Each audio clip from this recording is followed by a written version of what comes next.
Dennis, thank you very much. You're welcome. Do you guys mind starting your little pieces from up here so that Sure. we get the microphone? Because we have gone live now. We are actually live to the world. So we were going to start off. Have you introduced? We're going to introduce ourselves. We just Okay, you can do that. And then you'll also introduce me. And then we'll roll through our thing. Okay, sure. Perfect. Take it away. I'm Cliff Hurst. I'm a professor of management here at the Bill and Vive Gore School of Business at Westminster College, and I teach in our entrepreneurship curriculum. My students here tonight are in a course entitled Marketing New Ventures, and we're delighted, Dennis, that you're here to show us a new method that small businesses can use to market themselves affordably. And in addition to our students, we have 8 startups who are clients in our class who have agreed to be guinea pigs with us, and I know that at least 2 or 3 of them are here tonight, and I believe a few others are logged in. So thank you. Michael? Thank you. Now, normally the glare off my forehead will blind most people, so I'll ask for makeup soon, but my whole class in, what is it, value, somebody help me here, value something.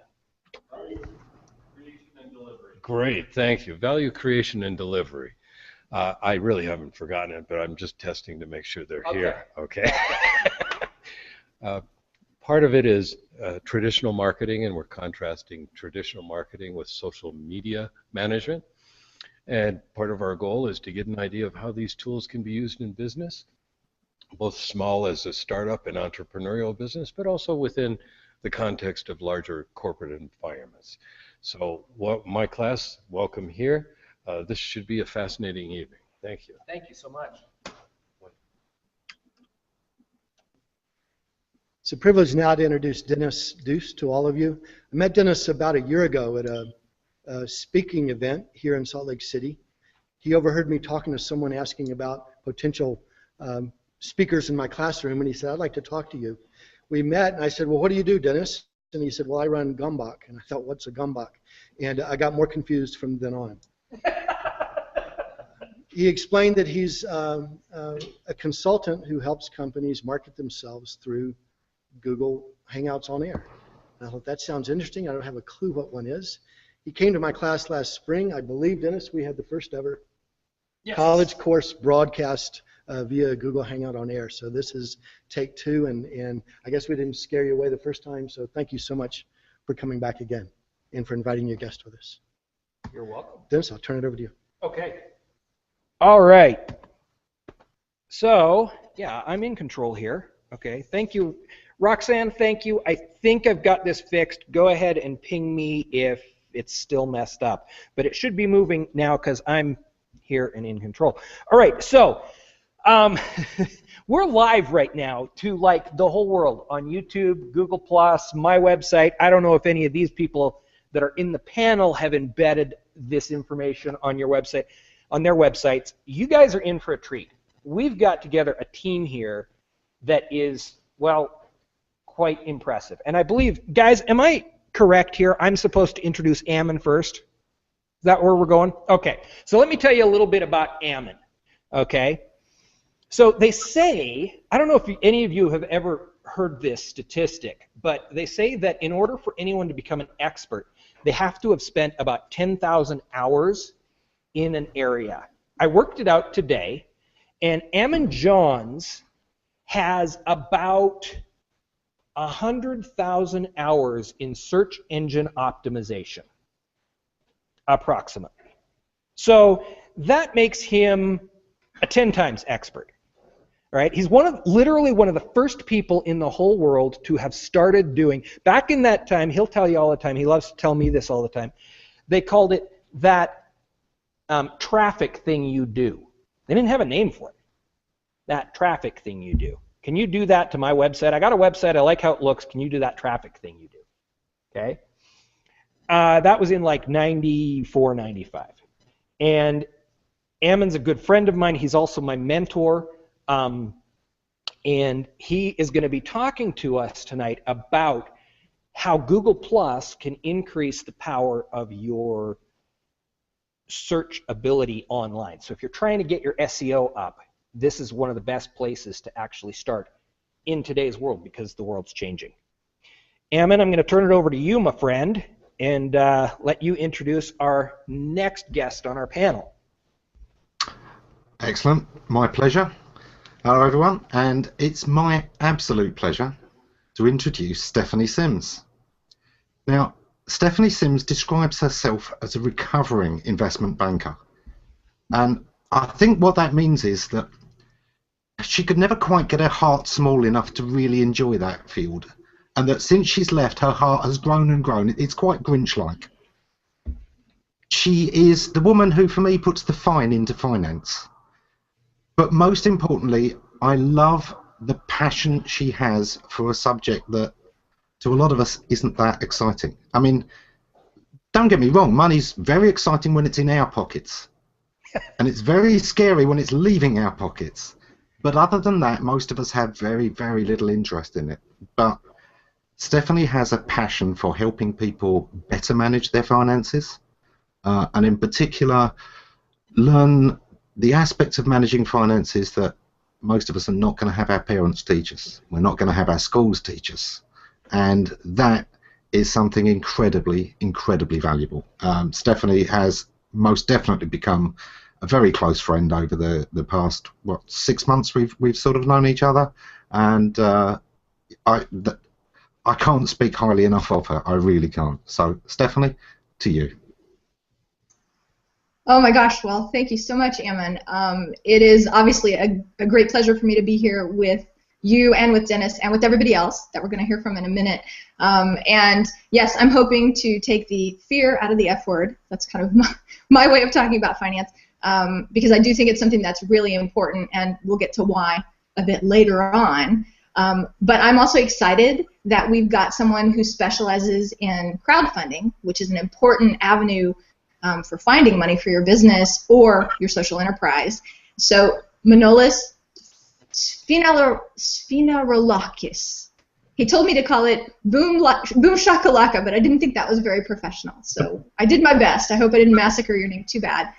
Manolis is the founder and producer of Reality Crowd TV Media Corporation. And he helps entrepreneurs and startups raise capital through the internet by the new mechanism of crowdfunding. And the reason that it's so important to have him here tonight is because I think that Google Plus is an amazing tool for any crowdfunding campaign, and I think that it's great for your business as well. But I think that he's going to tell us things, some tips and tricks about really how to get your crowdfunding campaign to be successful using G Plus and the Hangouts. So take it away, Manolis. Just before, Ammon, my friend. Everybody can hear when you're using the camera, just in case you didn't know that. That one was actually a misclick. So, if you're going to use the camera, everybody forgive these. We're all friends, okay? We're all kind of having some fun. So there may be some pictures taken. I don't know. We'll see what these people do. But Manolis, take it away. Excellent. Well, everyone, thank you very much for having me here. I'm really excited to be part of this panel. I believe that your college is actually extremely innovative for having this broadcast done through Google Plus and Hangouts on Air. So I hope everyone in the auditorium enjoys the presentation tonight. Stephanie, I am boom shakalakis. It may not be professional, but it's an easy way to remember my last name. But you said it excellently. So again, thank you so much. And it is my pleasure to introduce one of the other members on the panel, Alex Reiki Gonzalez. She is a communication graduate student and a teacher, and she has become a branding expert. Through the use of Google Hangouts on Air and the technology that we're using tonight, she has developed a Hangout on Air and a program called SEO Wise that assists businesses and brands with search engine optimization. Without further ado, I'd love you all to meet Alexandra Reiki Gonzalez. Hey, Alex, can I pipe something in really quick before you start talking? Well, sure. Go for it. I want to point something out here. If any of you at the end of this meeting understand anything about Google+, it's that the best thing you can do is engage with your competitors. The biggest competitor that GomBoc has in the world is SEO Wise. Okay? Yeah. I think that would be a fair thing to say. Alex does a class from Kent State University called Glass in the Class, okay, where she teaches. She and I are the only ones that have ever done this from MBA classes. She, in fact, they took over my music show, but this is how business is done today. She is literally my friend, and yet she's my competitor. I want you to understand that. Anyway, Alex, now you're up. Hot seat. Oh, well, am I introducing somebody? I do have glass. If people do have questions about that, I just don't want to wear it for 3 hours straight. What should I introduce Kristen? You know Kristen. And I do. Got added just at the last second, but go ahead and introduce Kristen for us. I do. Well, I know I don't know Kristen professionally. I know that she does do some virtual secretarial work, I think.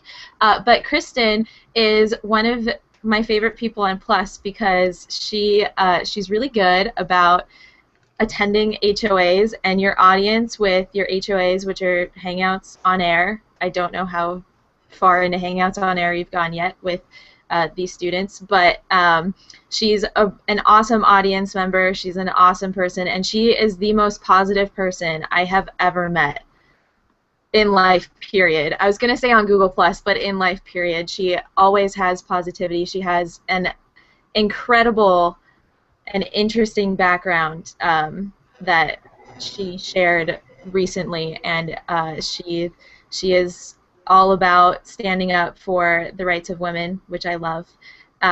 So yeah, that's Kristen, and I've been told that she is going to track our comments for us tonight, which is awesome because for any of you that try to run one of these HOAs, Dennis, I can feel for you with the tech difficulties that we had.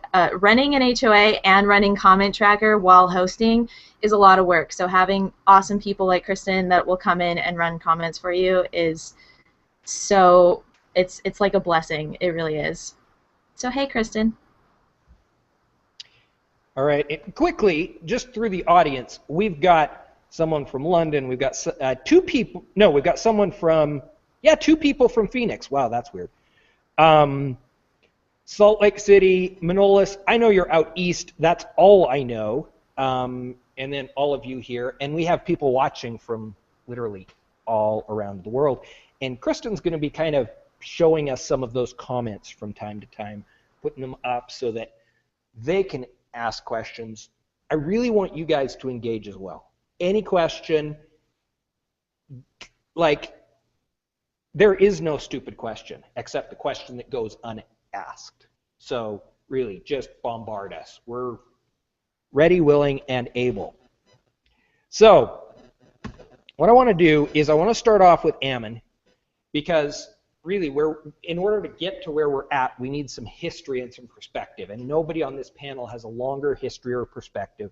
So we're going to talk a little bit about search engine optimization from Ammon. And Ammon, feel free to ask these guys any questions. I'll do my best to repeat the questions when they ask them. Take it away. Okay, well, let's start where I started, which was back in '95.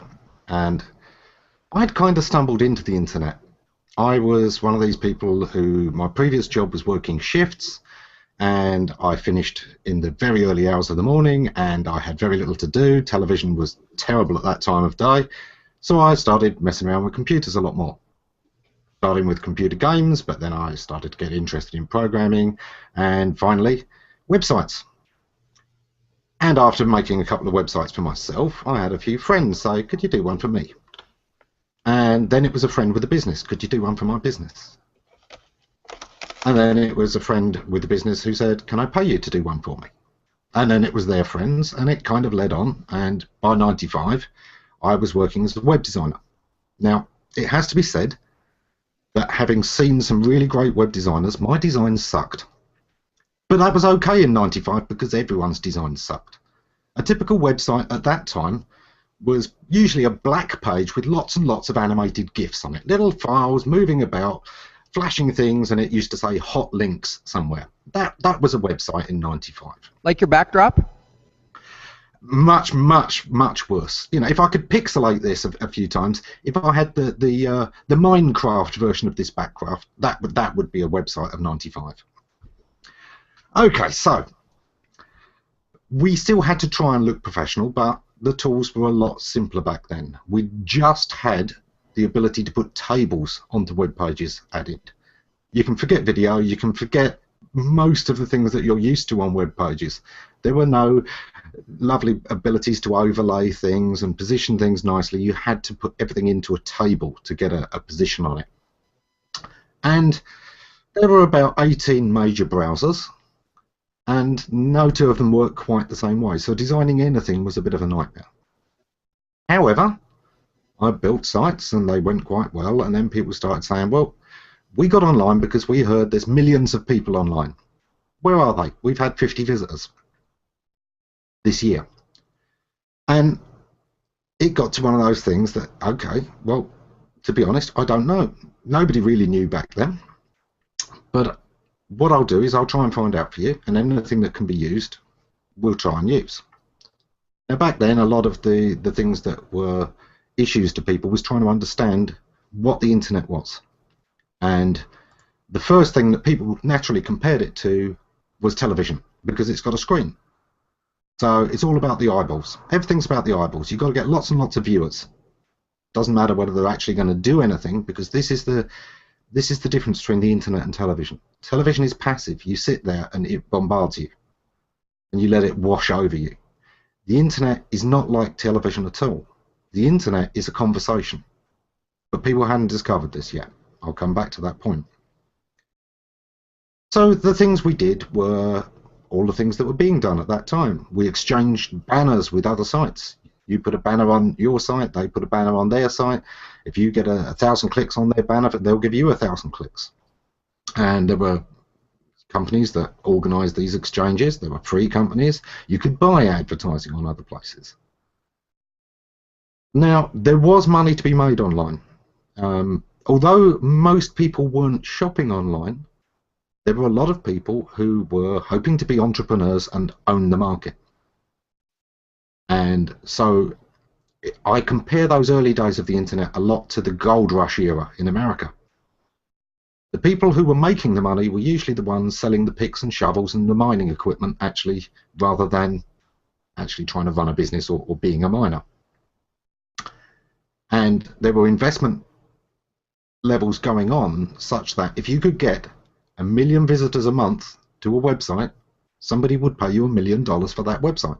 No two ways about it. They really believed that eyeballs translated directly to value. So one of the things we used to do was get as many eyeballs to a page as possible, and it didn't really matter if they liked what they saw there, if they were never going to come back. As long as you could get that 1 million a month visitors, then you know that was going to put up the value, and you could sell the company and build something decent.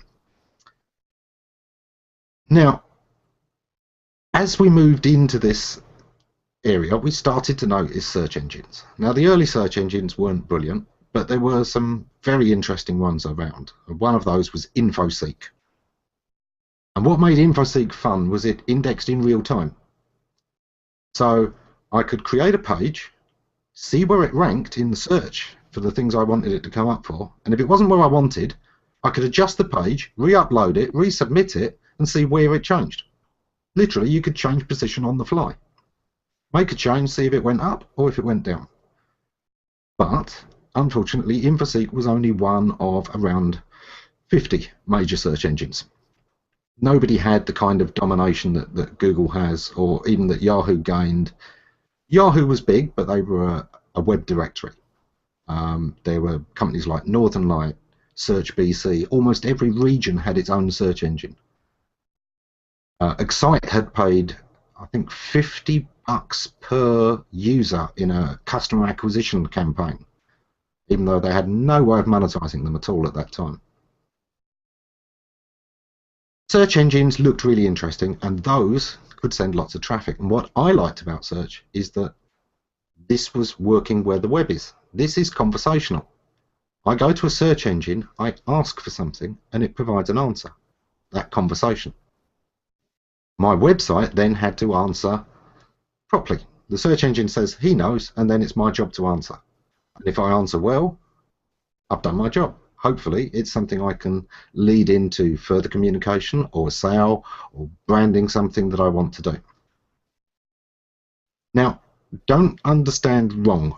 Business, apart from the early sort of investment levels, most businesses didn't understand the internet at all. I would have to sign a disclaimer to talk to any company above 100 employees. I would have to sign an NDA because if I'm able to position them on search, I must be hacking that search engine. So they want an NDA so that it can't be said that they're talking to hackers. I'm not kidding. The only companies that wouldn't were either the very small companies, which is where the internet got its early reputation for being a great way to launch new businesses, and rightly so, or it was the companies that are not risk averse at all.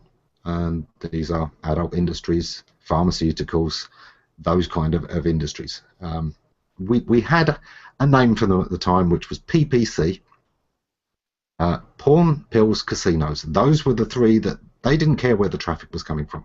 And they were willing to give SEO a try. All that mattered to them was the numbers. Now, as you've probably already seen, for me, it's not a numbers game, it's a success game. I believe that the most important statistic in anything you do online is what results you get, measured in your terms. So that should be ROI on whatever is a return to you. If you're trying to do a publicity campaign, then it's raising publicity, generally, widely, and ideally amongst the kind of people that you want to have that awareness of you. If it's about money, then you know the bottom line is your bottom line. There is no other statistic that really matters. The big web statistic of that time was the hit, and a hit meant a hit on your server, any file requested. And a lot of people in their idea of web promotion was, oh, we're getting 100 hits, we want 10 times that. That was really easy. Do you know how you get 10 times as many hits? You put 10 images on every page. Now it's hitting 11 files per page. Honestly, the hits go up. So hits had this little acronym used by some people in the trade, how idiots track success. And there's a lot of meaning to that today. Even today, tracking visitors in terms of websites, pointless. Pointless. A visitor just means somebody came. It doesn't mean you impressed them. In fact, most websites out there convert 2%. Even Amazon, and it's not like anybody can go to Amazon without knowing what Amazon is, what Amazon do, even Amazon get a 10% conversion rate. And it's world leading. 9 out of 10 people leave without buying anything. Okay, that's fair enough. But for most websites, it's 98%.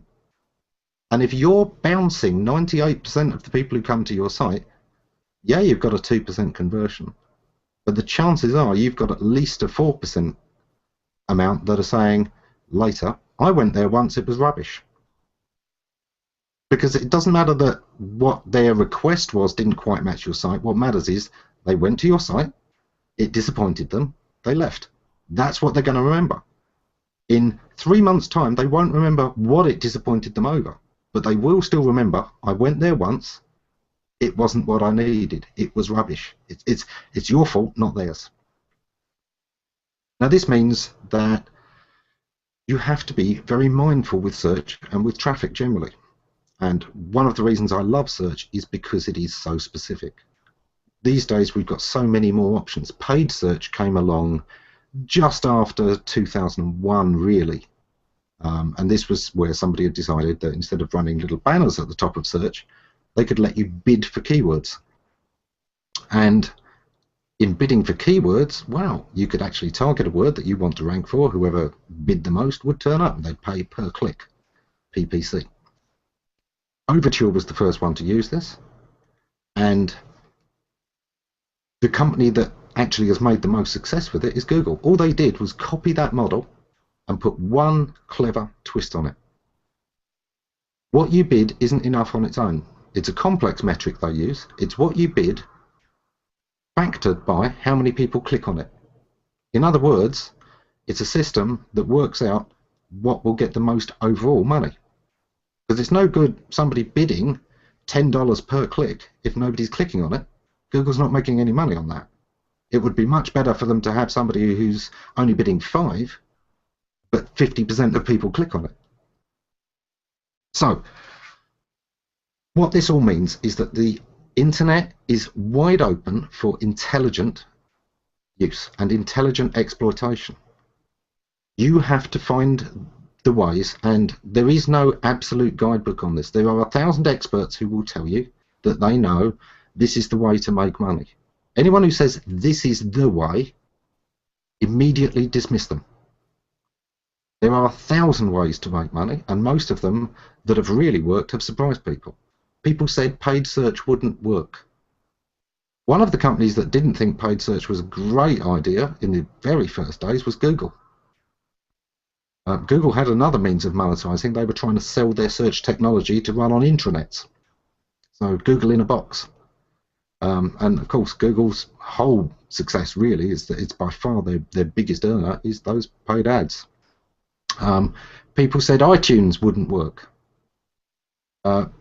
People honestly thought that, you know, downloadable music, no, people prefer a hard copy, don't they? You know, that won't work. So you need to understand that the internet gives you the opportunity to do one thing really, really well, and that is communicate. Have real conversations, two-way conversations. One of the greatest uses of social media, because we're going to be talking about social media quite a lot today, isn't the ability to broadcast to people. It's not about being able to talk.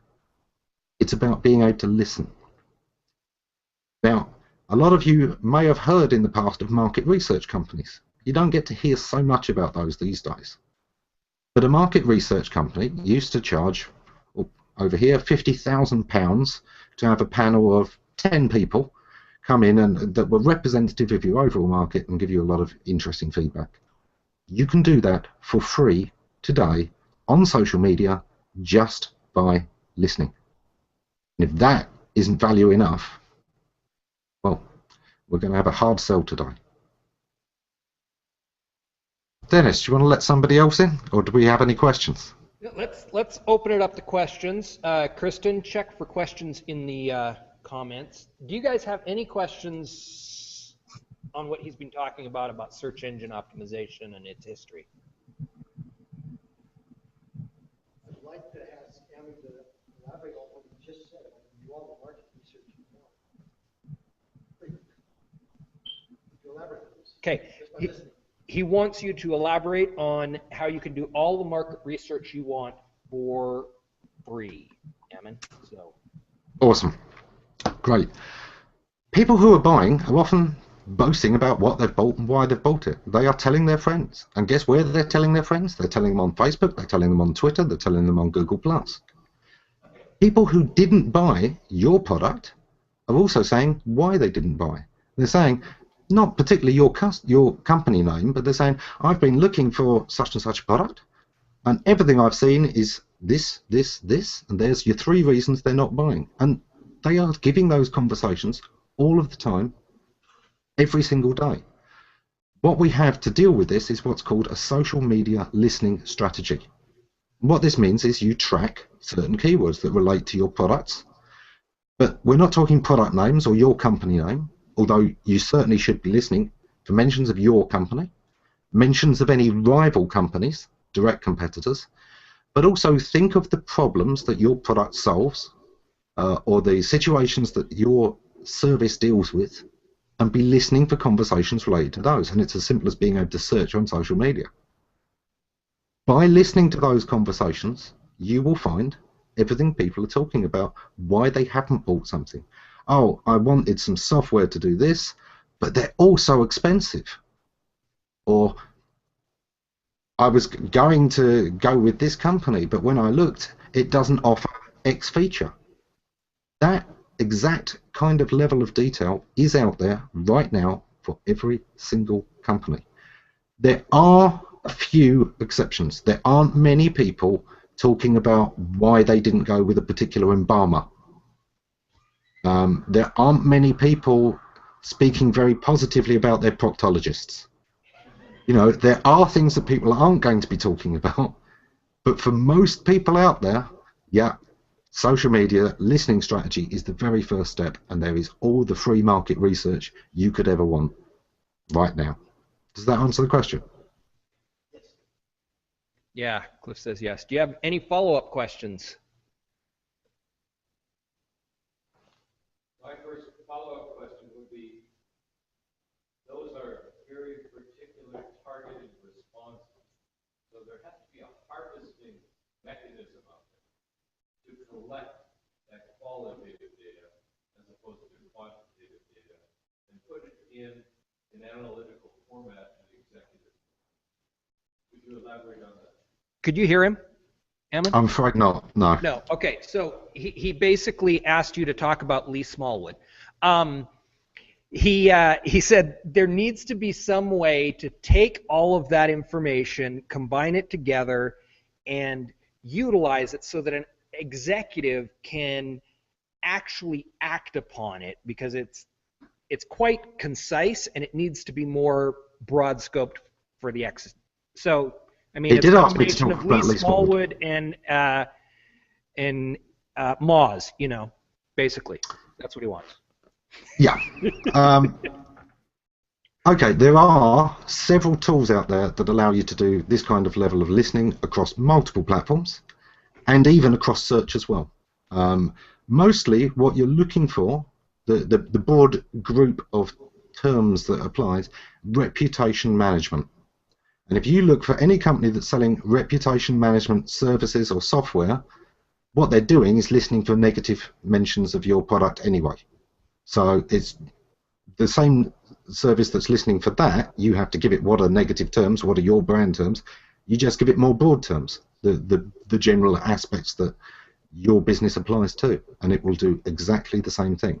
Now, Lee Smallwood is a friend of mine, a countryman, and he has a service called Nodex, NOD3X.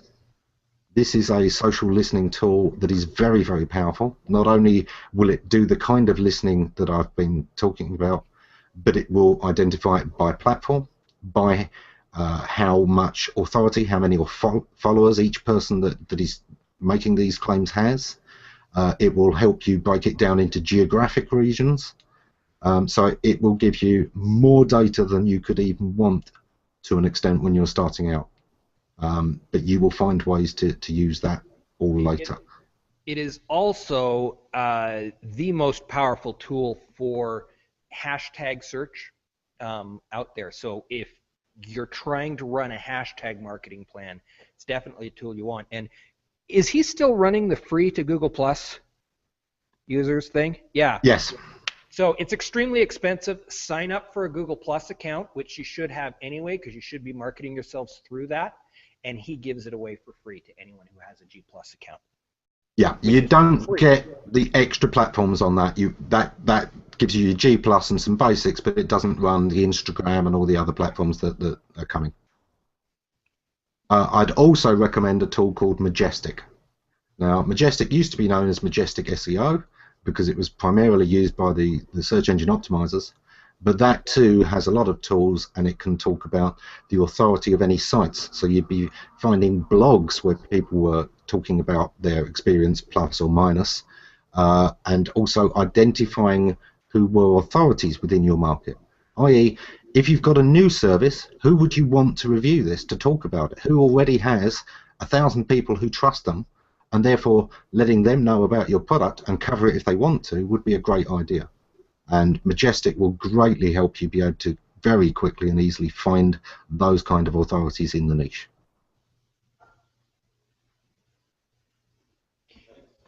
Any other questions? Anyone? Anyone? Kristen, have we got anything from the remote audience? Nope. Okay, so we're going to move on. I'm up next. Oh. Do you have insight on how many people are live on? Yeah, it's been as high as 18. We're at 12 right now. Ammon, you were a little long-winded, I think. I know. But yeah, it's been going up and down. Part of the problem that we've got is that we're running a very business-related class at night, and typically these HOAs are like television. So during the day, the business-related shows do really well, like this one would, and at night, it's entertainment shows and things like that, including there's a show about people just getting drunk. Quick, Dennis, start dancing. Huh? Stop talking. Start dancing.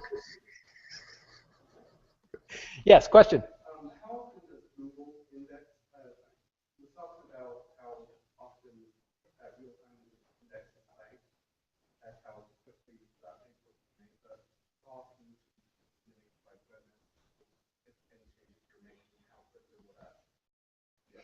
So he's asking how quickly Google is updating at this point in time and running its spiders through new information that you've put up. That's a great question. I wish it was a really short answer. I can give you a really short answer. 6 seconds. That's how fast content on G+ can be in the search results. 6 seconds. We've seen it down as low as 4. The average is around about 8. But 6 seconds is pretty fast. That's how fast anything you post on G+ can be in search. For your website, how fast the spider will get there depends on how important your website is seen. Google introduced a ranking factor called PageRank years ago, and people often mistake it and think that it's all about ranking pages, and of course it isn't. The founder, Larry Page, has the algorithm named after him. If he'd been called Walter Pigeon, it would be called PigeonRank. So PageRank is all about using a metric that was already around. They predicted Nobel Prize winners by the number of citations that this person had in other papers presented that year. And the Google founders took that idea and said, what if we turned this online and made it that the number of mentions you get across the web generally does the same thing? It denotes how important you are. And that, in a nutshell, is PageRank.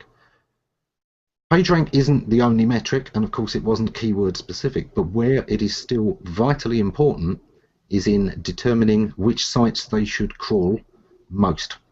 Because your blog, if it's, you know, relatively unimportant, a few hundred visitors, you know, in a week, that they're only going to want to pick up once, twice a month. Whereas a news site, they need to be updating from every news site in the world at least once an hour, at least the homepage, and picking up the latest stories. Now, this is where Google is really, really brilliant. Everyone thinks that Google is a search engine. They're not. Google is a technology company. They have a database that is unlike anything else. They've got it running on a custom operating system that is unlike anything else.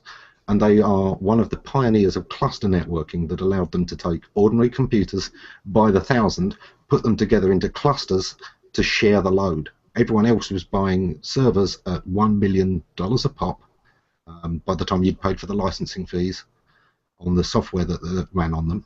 And Google built its own software, built its own clusters to make this super fast computer.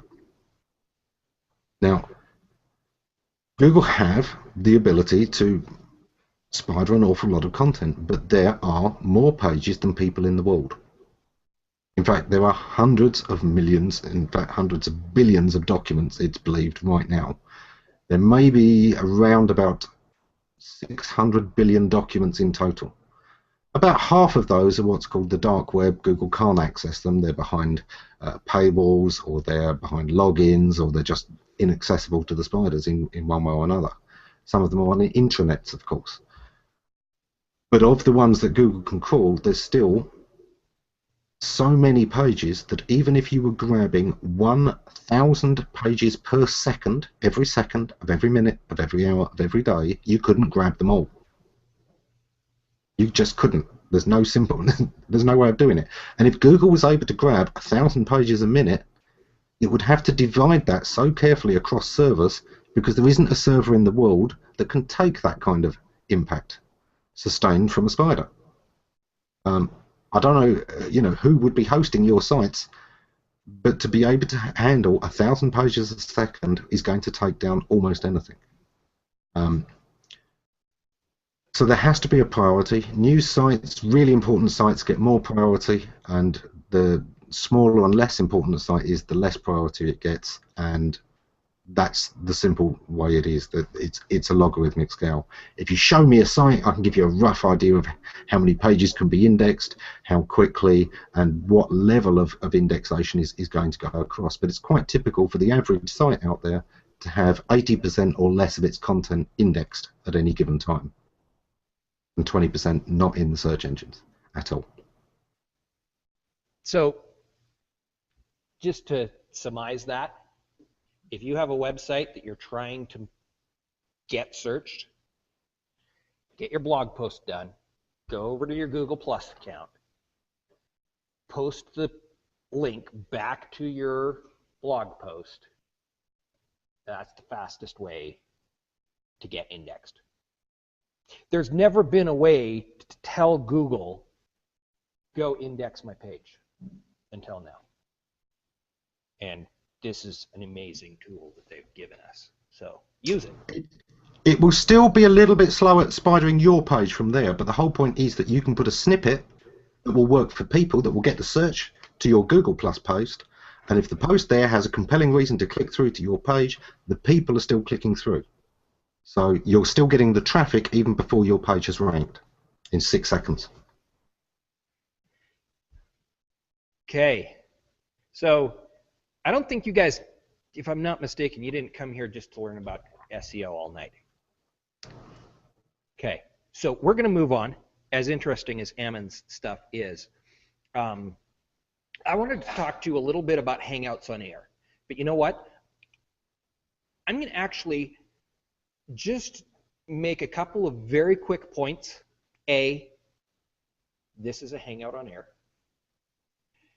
B, it's the most interactive way of communicating information out there. You can use it to market any type of business. If you don't believe me, ask Cliff about the last time I came here, where the students pummeled me with, well, but this is my business. Can you come up with an idea? Did I fail on any of them? Every business can potentially market itself very effectively using these tools. And more importantly, you've heard how important YouTube videos are. This is on YouTube right now. And 10 seconds after, or 10 minutes, sorry, after we're done, it will be a permanent YouTube video. Oh, and you probably heard nobody watches YouTube videos that are longer than 3 minutes. The average across all the pages that I manage, keep in mind all the pages I manage are all HOA-based videos. The average view time is 18 minutes right now on about 10 different pages. Extremely powerful way to not only get your message out there, but to build a community around your brand in a way you've never been able to do. So, who's next? Is it you, Alex? I hope it is. If it isn't, you know what? I'm making an executive decision because I just gave you such a lead-in to what you are going to talk to us about that I think it's the best following. Is anyone upset with me for doing that? So everyone else is cool with that? No, you just throw. I assume I'm going last, and I end up going second after Ammon, who has been in this business for a really long time. But if I'm a lesson for anybody, yes, I am probably the youngest person on this panel. So you can establish yourself at a rather young age on the internet if you know what you're doing, and you have awesome people around you to help you kind of navigate how to do it. So I did make some slides. They're not that important. They're more important for me than for you guys.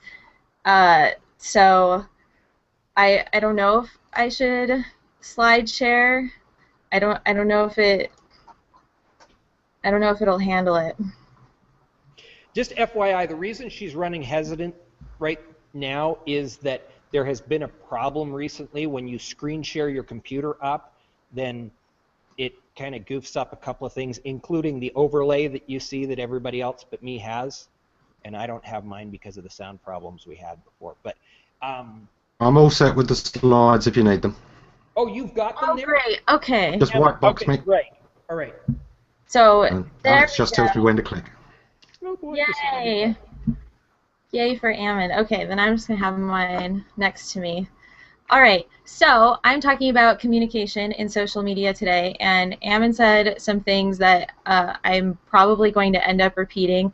The awesome thing about business today online, in my opinion, is that as long as you know how to communicate, you're on the right track. And I love that because everyone communicates all the time. I tell my students that all the time. You're communicating, we just don't really think about it as often as we probably should.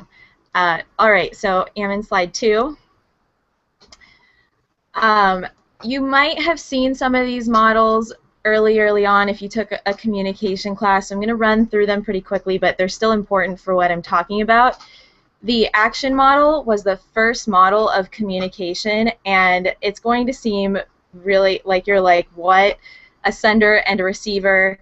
You send a message from the sender to the receiver. There's some noise. You send it through some sort of channel, right? But a lot of us are like, wait, communication isn't just a sender and a receiver. Communication is more transactional. So that's where the transactional model developed, and that is really the sender and the receiver are both sender and receiver. You still have a message, but it's a co-created message. It's not just a singular message. And you still have a channel, but obviously today we have a lot more channels than we used to. We used to think of the channel as just, you know, the distance between us, right? And then we had phones. The channel was the phone line. And then we had messaging and texting, and we have all of these different social platforms. So those are our different channels, and we still have noise. I do want to point out that noise isn't just audio. It's not just people talking around you, right? Noise is when you're sitting in class and your computer's open in front of you. Your computer is noise. Or you have your phone out and you're checking your Twitter feed. My students do that all the time. Twitter is noise for you in that case, right? So noise can be a lot of different things. It's just anything that's going to interfere or change the way that you receive that message. All right, so slide 3. Ran through those pretty quickly, but we'll come back to them. So what we're really talking about in this case, the interesting thing about social media, and the reason that I have a personal interest in it and why I like it, is because we had the action model, which was the sender and receiver, right? And that really fits the way that mass media generally works. When you think of broadcasting, it's a sender and a receiver. Yes, people do create parasocial relationships. That's like when you feel like you know Kim Kardashian, but you don't actually know Kim Kardashian. That's a parasocial relationship. It's not really real. But so we still have the action model. It still works for any sort of broadcasting, the broadcasting of a message. Transactional model is between people, between groups. We generally think of it as, you know, two individuals talking. The interesting thing about social media is it's a combination of the two. Social media is really interesting because you're still broadcasting a message, but you're having a conversation around it. So you can send out a message that potentially millions of people can see, but it can become a transactional process because you can end up having a conversation with potentially 1 million people. It can happen. So the way that we've really studied this in terms of research is this idea of the two-step flow model of communication was created. Some recognize it as a theory, some don't. It's debated in communication today, but I find it completely relevant. So the model on this slide just shows it perfectly, and it's really simple. Mass media sends out a message. Influencers, people that we see as influencers, receive that message, and then they're the ones that we go to understand the message that was sent. So your influencers can be different for different topics. Who you go to for fashion advice is going to be probably completely different for who you go to about, I don't know, what to do with your fantasy football league. It's going to be different. You're going to have different influencers for different topics and different subjects, but they really found with the two-step flow model of communication that yes, the mass media sends out this huge message, but really the people that we go to understand that message are the ones that are determining what we think about the news and what we think about current events. And really what I study personally is body image. The mass media obviously sends a very clear message about body image, but it's important for us to look at the individuals that are mediating the message sent by the media and then the message that we receive, because they're actually the ones with the most influence over us. So when we think back to social media, this is just now on a bigger scale, because now as businesses, you're still sending out a message, but you're looking for your influencers. You're looking for those people, you know, Dennis mentioned your community. You're looking for those people. Some brands are calling them evangelists, whatever your word is for it, go with it. But really, you're looking for those people that other people go to about what you're talking about. They're the ones that are going to be spreading the message that you're sending out. So that's why this particular model is important. Next slide, Ammon. Thank you. Okay, so what about social media? So as I said, you're taking the one-way flow of communication of traditional mass media, and then you're combining it and to maximize the two-step flow of communication. And it's a totally new phenomenon. I do want to say that we're still struggling to keep up in communication research with social media.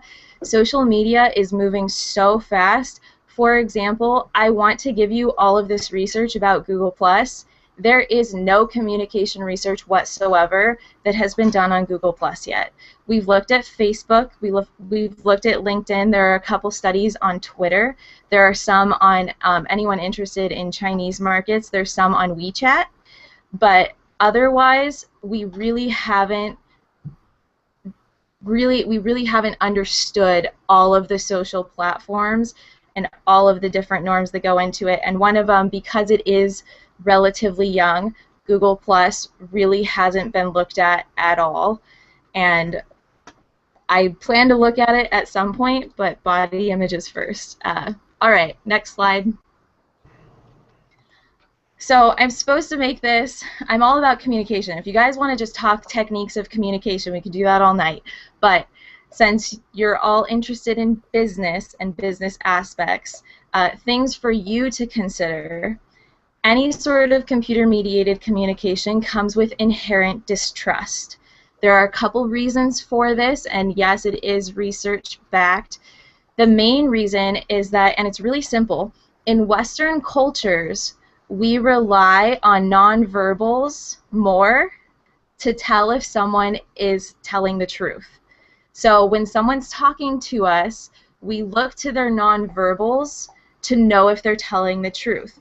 So when you think of most social platforms, other than things like Hangouts on Air, we don't get nonverbals. And I'm not just talking about images. Nonverbals are also inflection, pitch, things like that count as nonverbals. But when you think of other social platforms, it's very text-based. I'm not saying that you can't develop trust, which is one of the big buzzwords these days. I'm not saying you can't develop it. There is research that says that you can if you're interested in that. Walther has a hyper-personal model of communication that says that you can develop trust. It just takes more time in a mediated context. So it is possible, but you should know that a lot of people are going into it with this distrust, and unfortunately, for the most part, we're finding that people have more distrust for brands than they do for people. So you have to build yourself as a person alongside building your brand, which can be a little bit daunting for people that aren't familiar with social media. The next thing to understand is that each platform has different norm expectations. Anyone that's in different social platforms, you know this, right? You don't need research telling you this. It is backed by research. If you want the article, I can totally give it to you. But for example, tweeting is very different from Facebook status updates, right? Which is very different from doing a Hangout on Air and developing the event for the Hangout on Air. A Google Plus post is very different from a tweet. Very different. Some people still are struggling with that, but it is. And there are different expectations for each platform. So that goes into my next point, which is each platform has its own audience. So if you're like, I can't handle all of these platforms, I am a small business, I'm a startup, find the platform that has your audience. Anytime that you are doing any sort of speaking, when I talk to my students, the main core of public speaking is understanding your audience first. So if you can't handle all of the platforms, find where your audience tends to be. Now, Google Plus is unique because it's run by Google, so it has some perks that other platforms don't have, and as someone that loves Google Plus, I'm going to recommend that one. That's just a personal recommendation, but definitely look for where your audience is. Google Plus isn't known for a younger audience, so if you're looking for that younger audience, tweeting might be something that works a little bit better for you, and then you can work your way into other platforms. But definitely know where your audience is, and definitely understand the different norms that go with that platform that you choose. And finally, research has found, and this I find this so funny because authenticity is another big buzzword for anyone that's like hanging out in the brand space. And this, I'd swear this was in the article. Research has found that in all platforms, people seek authenticity. They are looking for authenticity. And the article, again, I can send you a link if you're interested in reading it. The article talked a lot about, in the interviews, they found that people had a lot of difficulty with, they looked for this authenticity in others, but it was really hard for them sometimes to fit the ideal of authenticity. So one of the examples was they were talking about a music platform. Their population was in Denmark. It was kind of weird, but it was a music platform, and so authentic listening to others was that your music kind of fit a specific taste, like they could see where your taste was, and if you threw in some random song, then they were like, no, you're not a real person, you're not actually listening to your music. But the interviewees, they were saying, you know, sometimes I just leave it on shuffle, and a weird, you know, kind of like Pandora, a weird song will come up that I wouldn't normally listen to, but I just let it run because I'm like working. But they didn't want that showing up on their social media, so they actually, which is kind of inauthentic, right? They wouldn't have it go directly to their platform. They chose specifically the songs that would go to this music sharing platform. So this authenticity word, people are still struggling with because we all want it, but we're not really sure how to achieve it, and we don't really know where the line is. It's still kind of up in the air. All right, last slide. What does this mean for startups and charities? Because that's what I was told the focus of this was. My mistake. What? What? I said that was my mistake. It's really just startups, but. Oh, not charities? Okay, well, it's still relevant to both audiences. Okay, so either way, first, you have easier and faster access to your audience. And right now, I'm just going to throw this out there because I am all for net neutrality. Today is the official slowdown day for anyone that's not aware of that. and the FCC is supposed to give their statement September 15th, so keep that date in mind. But right now, as of right now, you have easier and faster access to your audience, and for the most part, it's free unless you decide to do paid advertising. Small business and charities have an easier time with transactional communication because when you have less, it's kind of like when you have less hands in the cookie jar, it's easier to stick to your values, and it's a lot easier for you to be people. It's a lot easier for 2 people to be people than for 500 people to be people representing a single brand. So yes, the larger corporations have access to more resources, but you at least tend to, in small businesses and charities, it's a lot easier for you to fit this idea of authenticity. However, this just makes me sad, and this is based on research, unfortunately. So far, still, apparently social media isn't making a big impact on the world of nonprofits in general. They found, based on research, that most of the nonprofits that are successful in social media are the ones that are getting mass media news coverage. I think that could change if they look at platforms like Google+, and I think it'll change in the next couple of years. But as of right now, we're not quite there yet. So that's as business focused as I could get for now, but any questions about communication, I'm happy to talk about. So there were some interesting comments within. So there's a group chat in the background. So everyone that's in the panel, we have this little private chat going on all the time. And Manolis just said, as Alex was talking about the statistics on social and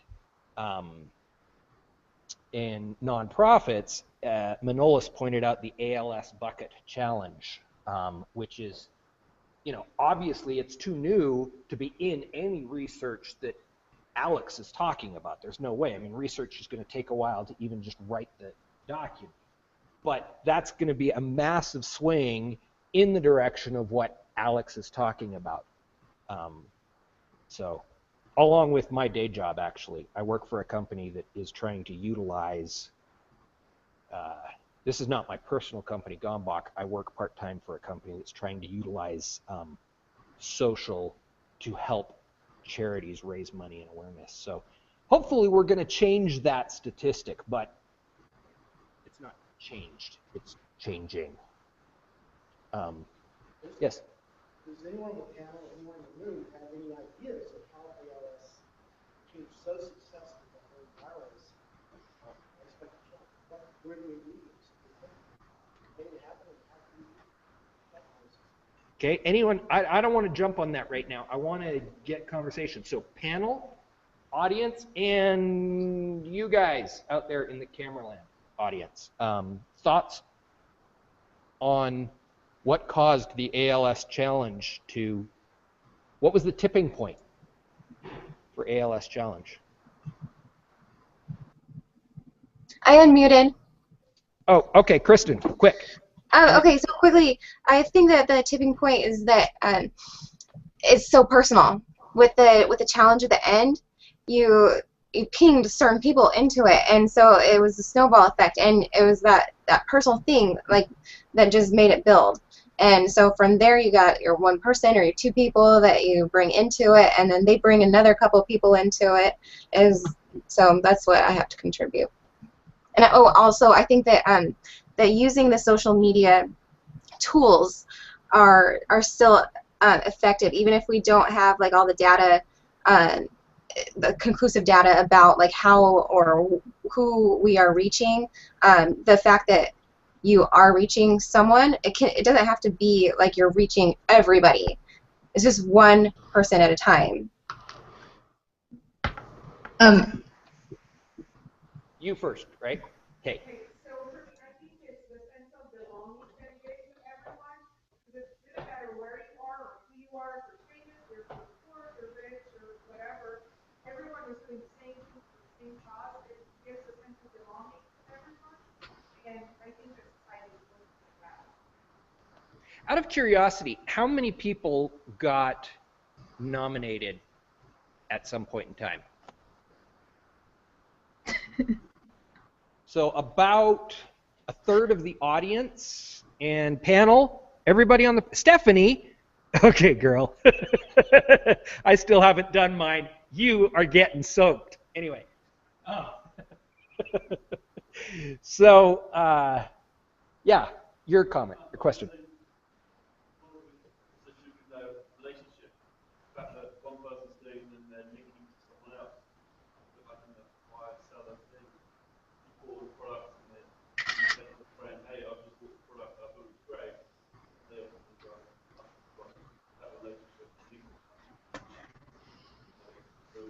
Yeah. So his comment was that it's the way in which it's the relationship that's created by tying somebody else in, which was very similar to your comment as well, which I didn't repeat. But it's the way in which others were tied in that created this belonging. That was your comment. Your comment was that it builds the relationship, strengthens the relationship. I was shocked, honestly, by the person that nominated me. That I know of, I've only been nominated once. And the person who particularly did it, I showed the video to my wife, and she's like, "Really? You barely know that guy?" Yeah, but he nominated me. So. Hey, Dennis. Yeah. Just one comment, which I think we'll come back to later, but I think that everybody's trying to talk about this notion of the vision, right? This idea that it came to you on a very personal level, but you could see very clearly how your individual action was going to make a difference in the larger world.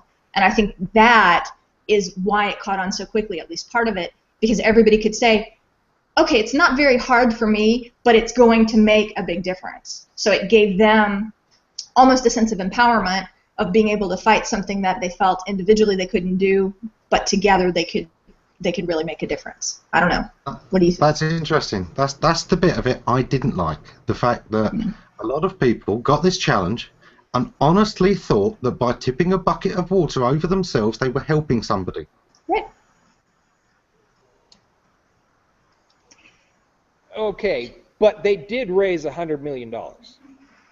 Yeah, but you only raise the money by not tipping the bucket. Right.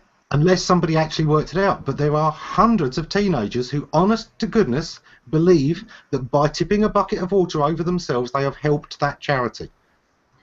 Yes, but it's part of being a movement, and I agree. I'm taking a transnational trend analysis class, and we're talking about like the 5 major problems in the world, and one of them is water. So I didn't accept the challenge, but it's this sense of, and the interesting thing about communication is that it creates this sense of belonging. It can create this sense of you're part of it, whether or not you are. So I agree with you, but there are some interesting comments in the event about.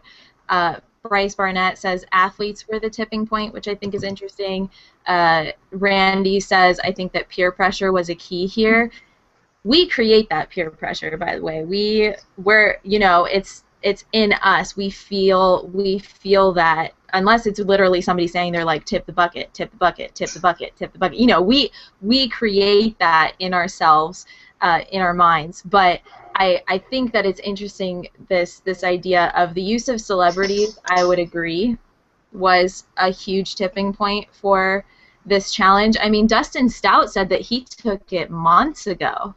So I don't know what made it so popular a couple weeks ago. But it was a success, and I think it is this idea of belonging that they created. And I think that they just, I almost feel bad for all the other nonprofits, because they're like, well, how do we do that? How do we live up to that? How do we create something like that? Like a nonprofit for water resources can't be like, oh, let's do the ice bucket challenge, Well, but that's an interesting point, Alex, because it's very similar to what happened, for example, in the early days of Komen, right? So G. Komen Foundation, there was a huge movement around pink, right? And it became eventually almost a status symbol, right? So they had 2 levels of entry, and if you paid more, you could have the whole pink T-shirt, and if you paid less, you just had the white T-shirt. So I don't know that it's necessarily new. It's just the latest in a series of, I don't want to say manipulation because it's for a good cause, but in a way of creating this sense of community that, as Ammon said, doesn't necessarily advance the goal. And so it's an interesting line between how interested am I in becoming a, quote, celebrity, right, getting my video done with a bucket of ice dumped on my head, and how interested am I really in helping the charity. Right. I think Or what's been prior to interesting that for one, me. the yellow Nike band, you know. I think what I've liked is watching how other charities do try and adapt to this new reality. Okay, this has changed the ballpark. Let's look at what's going on. I love the rice bucket challenge. Now that's a charity. Okay. So Cliff has stood up, which means that we are going to take a bathroom break.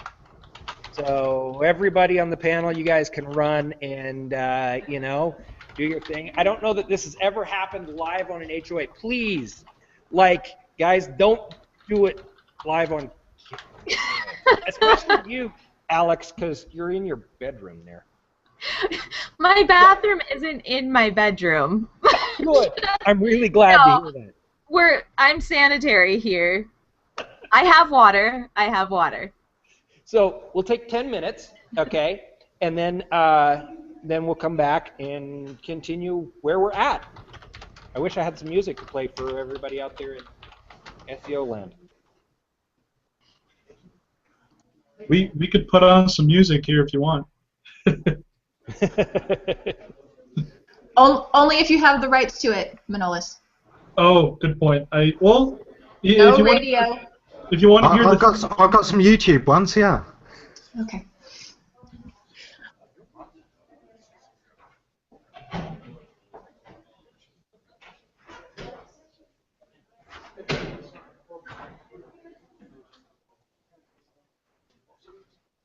I thought we were going to have Dennis doing interpretive dance in the break, you know. Bit of ballet, you know, some culture. Who we need to get on to do some of that would be Jason. I would love to get something like a project going on with him, like co-choreography. Yep. I don't know of anyone else that claims that on here, as being like an ex-dancer. No, I don't know any ex-dancers. Only yourself, really. Well, you know, you didn't know about Jason? No. Oh, he's incredible photography. Yeah, I saved one of them. I'm trying to pull it up. Yeah, incredible dancer. Cool. Okay, well, I guess it's good that we have a little bit of a break. My mom just informed me that that I need to go and do an errand for her real quick. So I'm gonna be right back.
Can you pass that over, Ammon? Can you pass me some of that?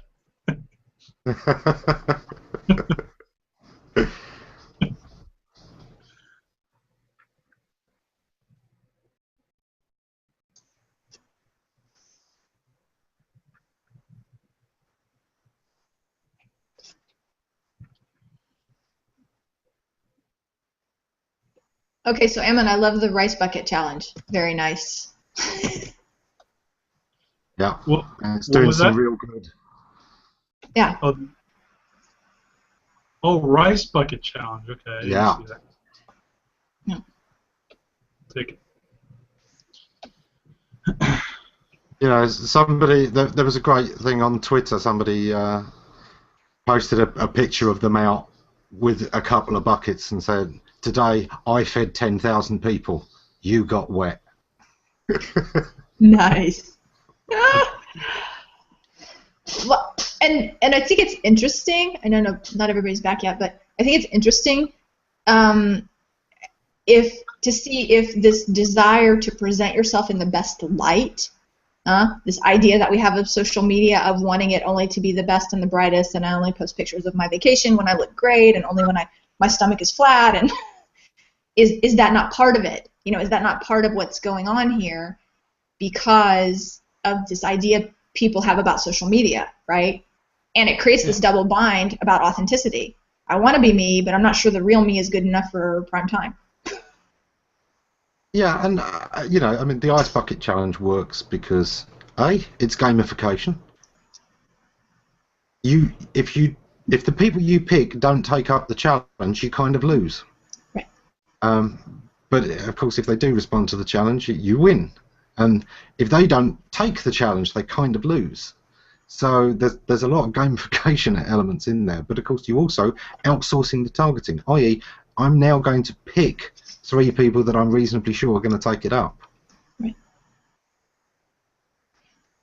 Well, and it's interesting because it's, again, I'm looking at it from Alex's model. It helps you be an influencer, right? Nick did a post about this. No, Grizz, I think, did a post about this. You know, how strong is my connection with somebody? If I plus mention them in a post, will they come? Yeah. And that says something about me, even while it says something about them. So it's this testing of the relationship that I find interesting. Well, it's also even you know, if they come, will they respond?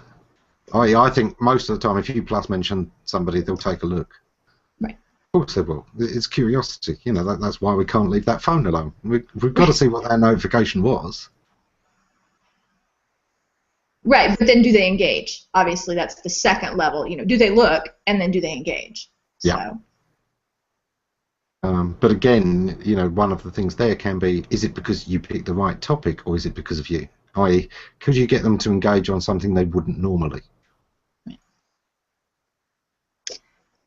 Yeah, that's going back to Alex's whole point about trust being harder to establish online, even with HOAs and stuff like that, because ultimately you start with kind of a big bucket of distrust, and so it's pretty hard to overcome that. Yeah, and it's one of the things. Generally, you've got to be very careful, you know, using digital media or internet or SEO in any job title, because it's seen as so new that everyone's made up their own qualifications anyway. This was my advice to Manny the other day when he was talking about being a digital media neuroscientist. And I said, no, you're a neuroscientist with a specialisation in digital media. Focus on the word neuroscientist, because that people trust. If you say digital media, it's like saying a made up. Well, and it goes back to your point of the Wild West, right? I mean, ultimately, that's what it is. Just because you're the first one there doesn't make you an expert, but you're still the first one there. I will actually say that the word expert has a negative connotation nowadays.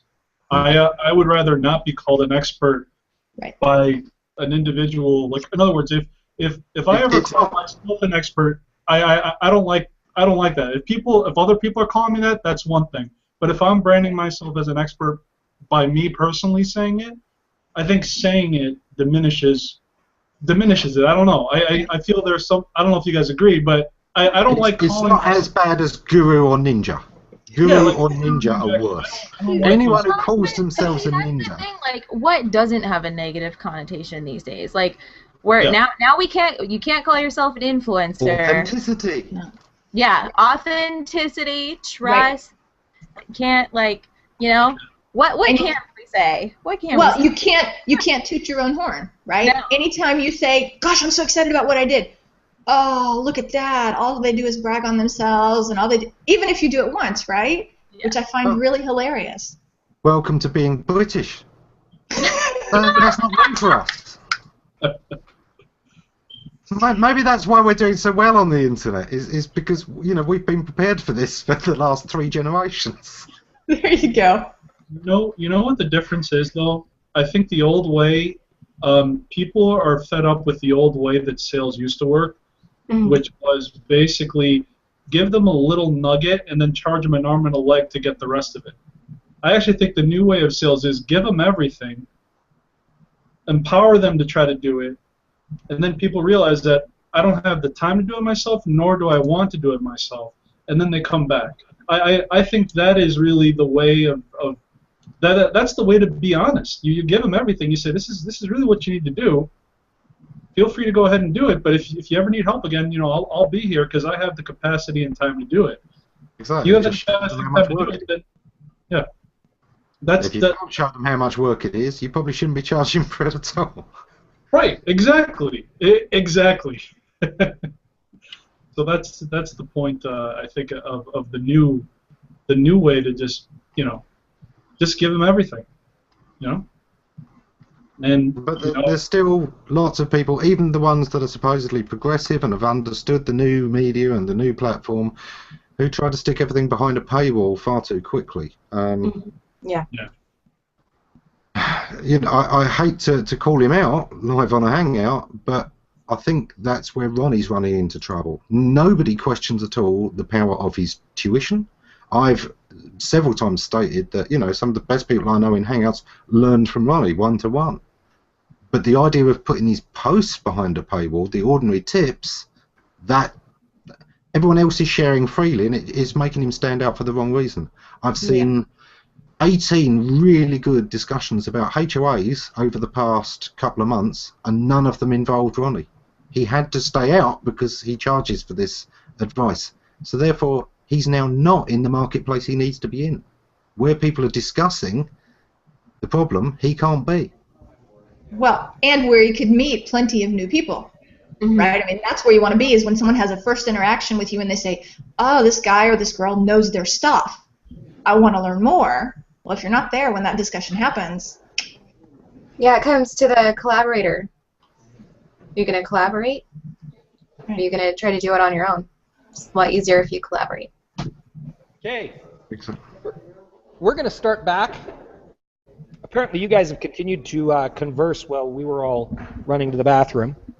And, sorry. It must have been interesting what you were talking about, because we haven't lost viewership, so... Way to be interesting, guys. It's Ammon's background. Like, look at, like, I just want to dance party. I want to start dancing. Ammon's hanging out in the disco. My favorite is your Iron Man one, though. That is my favorite. Oh, good. We're gonna get to see the Iron Man one. Nice. He designed this backdrop himself, guys. That is awesome. Oh, it's not up there. It's because you're not saying anything, Ammon. They aren't seeing it. There you go. Oh, I'm sorry. I'll talk a bit so you can see the fantastic Iron Man background. This is my favourite one. How perfect after our discussion today. Okay. It's not exactly authentic. Yes, there we go. So we have 2 more things that we want to talk about, crowdfunding and the financial benefits of utilizing a platform like this. And then I'm going to go into a question and answer. I want to ask you guys, you got a question? I got a question with communication marketing. Oh, okay. It seems like there's a lot of, I think, called trolling. Getting online to kind of mess around with people. Not so much giving an honest response, but kind of more social. Alex, you shared your kind of thoughts towards showing, respect for a worthwhile kind of communication on social media. So his question is about trolling and how to handle trolling. Luckily he asked Alex because it could be fun to hear what Ammon has to say about handling trolls. After Alex. Okay. Yeah, he's cracking his fingers. Getting it. Ammon does a very hard-hitting way of dealing with trolls. Alex, as the communication experts, what's the right way to do it? Yeah. Ammon and I have slightly different tactics, I think. First of all, trolls come in different shapes and sizes, so just be careful of that. Some of them are very easy and obvious. Some of them are just, they just drop expletives on your on some of your posts, or they'll just like drop a link on your post, and those are really easy. You can just delete them. Easy. Still, you're not censoring what they have to say. Those are the trolls that are that are going to be a little bit more difficult to deal with, in my opinion. The trolls that know how to shape it as being opinionated, those are the ones that are going to be a little bit more difficult, because especially when you're representing a brand, you don't want to seem like a brand that isn't willing to listen to people that don't necessarily appreciate what you're talking about or don't necessarily appreciate what you do. So a lot of times I actually respond to those types of trolls, especially as a brand, and I will one of my favorite things to do is ask them a question, because usually they won't answer. Like, if they just like go in there and they're like, this is stupid, I hate what this is talking about, I'll actually respond to them and I'll say, I'm really sorry you feel that way. Can you elaborate on that? I'm trying to understand what you mean. I never get a response, ever. So that makes you look like someone that is willing and open to respond to such a statement. But generally you won't get a response in return, so you still look good, and everyone else sees that, yeah, that person's just a troll that doesn't want to, just wants to hate, wants to spread the hate, unfortunately. So that's how I personally deal with trolls. I tend to, especially on Plus, I tend to be known as kind of a softie. I don't really, because of my communication background, I tend to be understanding, and I like to let people have their opinions and have discussions, and it's still something that I personally am dealing with, when to really, draw the line and say, you're just being mean, you're not adding to the conversation. It can be a really fine line to find, and Ammon is good at establishing that line, in my opinion. So Ammon, how do you deal with trolls?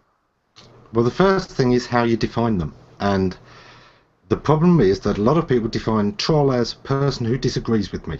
Definitely don't do that.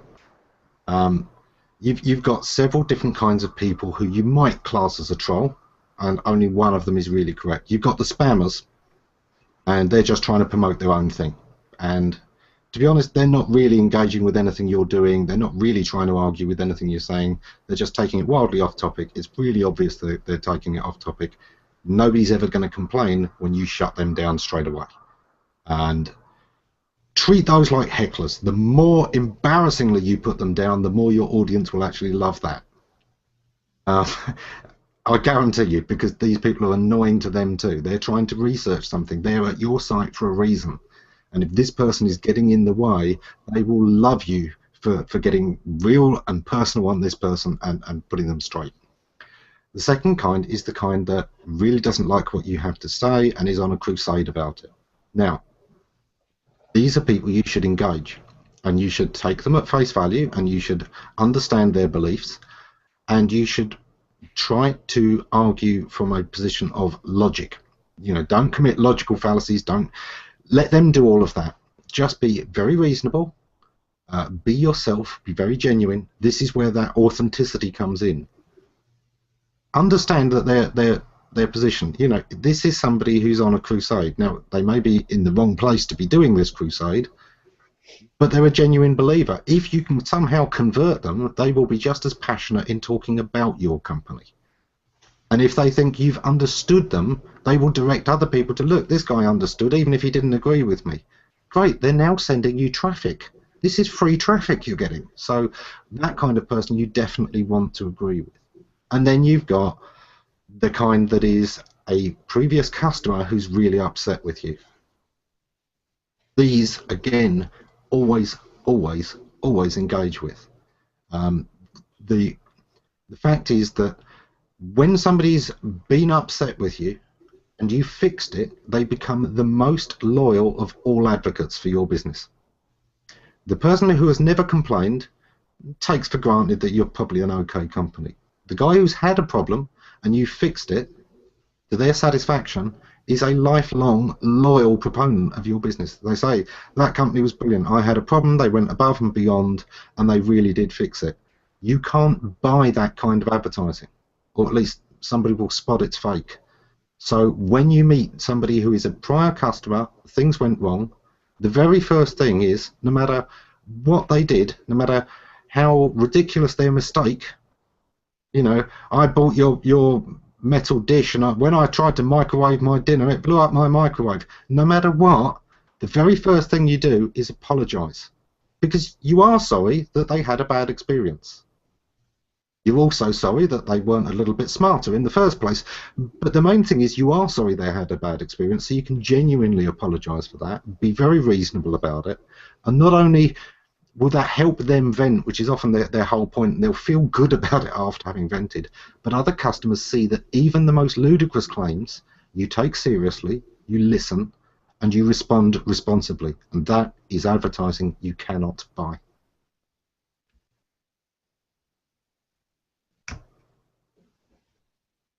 We got another question up here. When you say sorry, are you admitting fault? Are there legal terms when it comes to that? I know some companies, when they do have issues, they simply say, never say sorry. When you do that, you're admitting fault. Okay, so the question was, when you say sorry, are you admitting fault? You're admitting that there's been a misunderstanding. You know, this person didn't deliberately do something really stupid, and at the end of the day, your packaging wasn't enough to stop them being that stupid. You know, there is a reason that McDonald's have added caution, contents may be hot, to hot chocolate. You would think that the clue was in the name, but the very fact that they got complaints means they added, that's not hard. If somebody has a problem, you don't have to take complete responsibility, but in any situation, remember, all communication, all business is communication. It's all a conversation. Your half of that conversation was obviously lacking the information they needed, no matter how ridiculously obvious it should have been. So, yeah, be sorry for that. Admit that, you know, okay, we can put that on in future. You know, we hadn't realised. Do you know what? Often, just comping something, if it's not a, you know, a big deal, like I said, this is advertising you can't buy. If you give them a free product, that's still going to be so much advertising to other people watching, and with social media these days, that's the rest of the internet. Most of the time, yeah, replace it, fix it.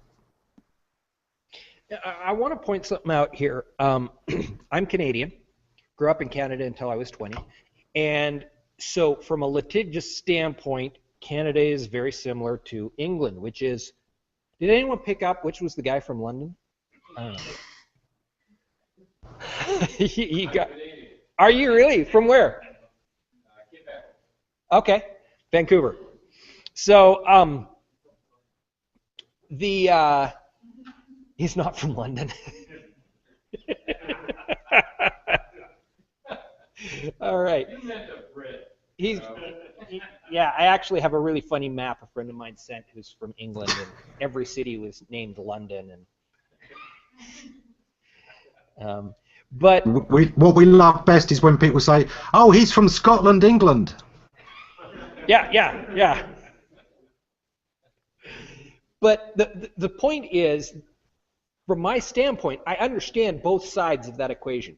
We are in the States right now, and it is very litigious here. But the reality is, I think personally, what Ammon is saying is a far better way to deal with it. Are you going to get sued sometimes? You probably will. But who's in charge of marketing? Your law firm or your marketing department? There's a misunderstanding there. It's definitely not that you apologize and give them kind of what they're asking. No doubt about it. I'm saying the term, I'm sorry. There's other phrases you can use besides those words. So legally, the company said, never use it. Find another way. And you did. You had a bad experience. Yeah. Yeah. Yeah. One of the things. Ammon, go ahead. Yeah, Dennis. One of the things, of course, you know that my friend Bill, that I work with quite a lot, is legally trained. He trained as a lawyer. He worked at the courts for a number of years, and one of the things here is that a judge is going to look at, if there is a lawsuit against you, which can happen whether or not you try to fix it. You know, that they're more likely to go ahead with the lawsuit if you did nothing, and they're still that angry that now they're going to throw money at it, than if you tried to fix it. But the judge is going to look at, what did you do about it? And if you tried to fix it and your actions were reasonable, he's going to throw that case out. You're actually improving your chances, if there is a lawsuit, in trying to fix things reasonably, than in just trying to pretend it wasn't my fault in the first place. So it's something to consider. You know, a judge is still a person. Sometimes barely, but they are.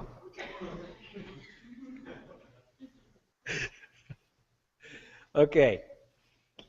I am not seeing anyone else racing with hands. Okay. So back to Alex. How do you determine where your audience is going to be demographic-wise? That you're looking for younger demographic to go to Twitter. Beyond that, there are ways to know other than just experiencing with social media channels and understanding that way. Go ahead, Alex, and answer that. I have some input, maybe, but we'll see. I couldn't hear it. You'll have to come up and speak into the I mic. know. I can like make something up off the top of my head. I'm sorry. I'm supposed to be the voice of the audience, and yeah. 3:10. So the question was. So the question was, how do you go about finding your audience? You know, you had made the comment, well, if they're younger, go to Twitter, but, you know, where are the demographics? Did I get that basically right? Okay. I hate doing that. It's so hard to... It can be. You mentioned at the beginning that this type of activity people are not looking for at the end of the day. So how can you know when to target, when? Okay, so also, what time should we be engaging? Time of day. Is that what you're saying? Yes. Okay. Go ahead, Alex. Oh, okay. I'm gonna field the second one first. What time of day you should be engaging? Because you're not gonna like my answer. It depends. Sorry. It depends on your audience, and the previously mentioned tool Nodex will help you with that. It'll also help you with your audience once you decide on your platform. The amazing thing about Google is you can literally just Google these things. Communication research doesn't focus a lot specifically on audiences, but I have personally looked for different audience demographics on different social platforms. So literally, if you put social media demographics into Google, you'll get a bunch of websites that tell you age ranges. They tell you, some of them will tell you actually like international countries, where obviously Facebook has a very large US population, but Google Plus, for example, the US isn't the biggest population on Google Plus. It's either, I want to say it's either India or the UK. I know it's not the US though.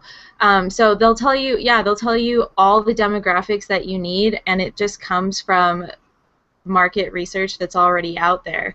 So that's a good place for you to start. And then honestly, I think it's best for you to just test it out. I can tell you basics, like I can tell you Twitter is the place where all of my students are. They convinced me to get on Twitter, and they convinced me to get on Snapchat. Snapchat, I'm not going to recommend for brands. Snapchat is a very, very personal place. But Twitter is for the younger populations. Google Plus is very, from my experience, very business focused. So you're going to find a lot of business contacts in Google Plus. And of course, as I mentioned, because it's run by Google, there are some perks that come with that. And I don't know if Dennis or Ammon or someone else was going to talk about that. What else? Instagram, Pinterest. Obviously, most of us know that Pinterest tends to be popular with middle-aged women. That's the predominant demographic on Pinterest. Men are picking it up. There's a manly Pinterest tips show on Google Plus, which is fun. But it's still very, very popular with middle-aged women who like crafting and you know, all that jazz.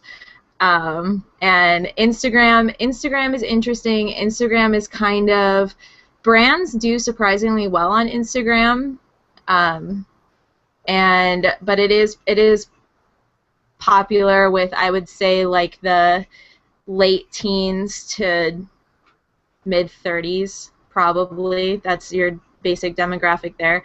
But yeah, literally just Google it and you'll find everything that you need to know. On the time thing, one thing to add there is, are all your audience in one time zone? Because if they're not, you can throw all of that questioning away in the first place, unless you want to repost it every single hour on the hour. Because if you've got a global audience, everybody's at every time somewhere. So those time things, no, there's days you wouldn't post. If you're mostly trying to reach, if I've got a product that reaches internet companies, I'm talking to webmasters, I'm talking to graphic designers that are online, I don't post on Saturday. Because that's the one day their family gets them off of the computer for the day, so they're not going to be online very much Saturday, because they live on it all week. But if I want to reach people that don't work online, Saturday's a great day. It's the one day they do go on Facebook. So a lot of it is kind of logic and understanding exactly who you're trying to reach, what their weekly lifestyle looks like, and then posting according to that. Okay, Stephanie, you wanted to say something as well on this time thing. We will get to it. Yeah, and it was more on the finding your audience thing. I know we've all had a lot of Google Kool-Aid, so we love Google Plus. We probably haven't gone as far as we normally do in talking about how great Google Plus is, but this to me is one place that Google Plus really stands out. This is a place where, for example, if you're not sure who your audience is, then it is an excellent way to get them to tell you if they like what you're doing, right? It's like a testing ground, and now I'm stealing something that I was going to say later, but it's fine. Oh, something doesn't want to share in that. Uh-oh. Too soon. Gremlin's got Stephanie. Yeah, they don't want that tip coming out yet. Oh, there we go. Okay. It froze up just as you were about to tell us, yeah. Okay, so I'll be very pixelated but clear. How about that?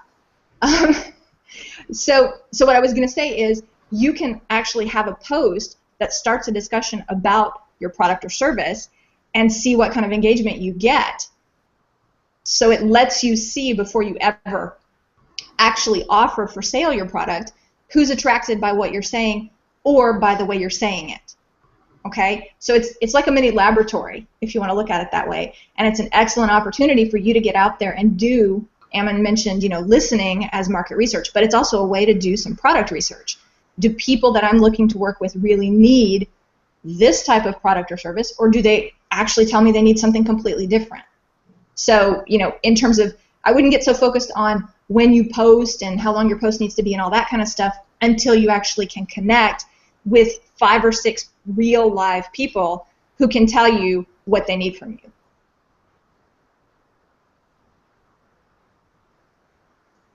Okay, did we have another question? Nodex. N-O-D, the number 3, X. Or you can also go on Google Plus and search the guy who invented it, friend of everybody on this panel, I believe, Lee Smallwood. So, and searching Lee Smallwood, Lee intellectually is right up there with Ammon, so a good person to follow if you want to learn about all this online marketing stuff. Lee's a great person to follow. I wasn't even blue boxed. All right. So I'm going to let the audience pick. Do you guys want to learn about the financial benefits of Google Plus next, or about crowdfunding?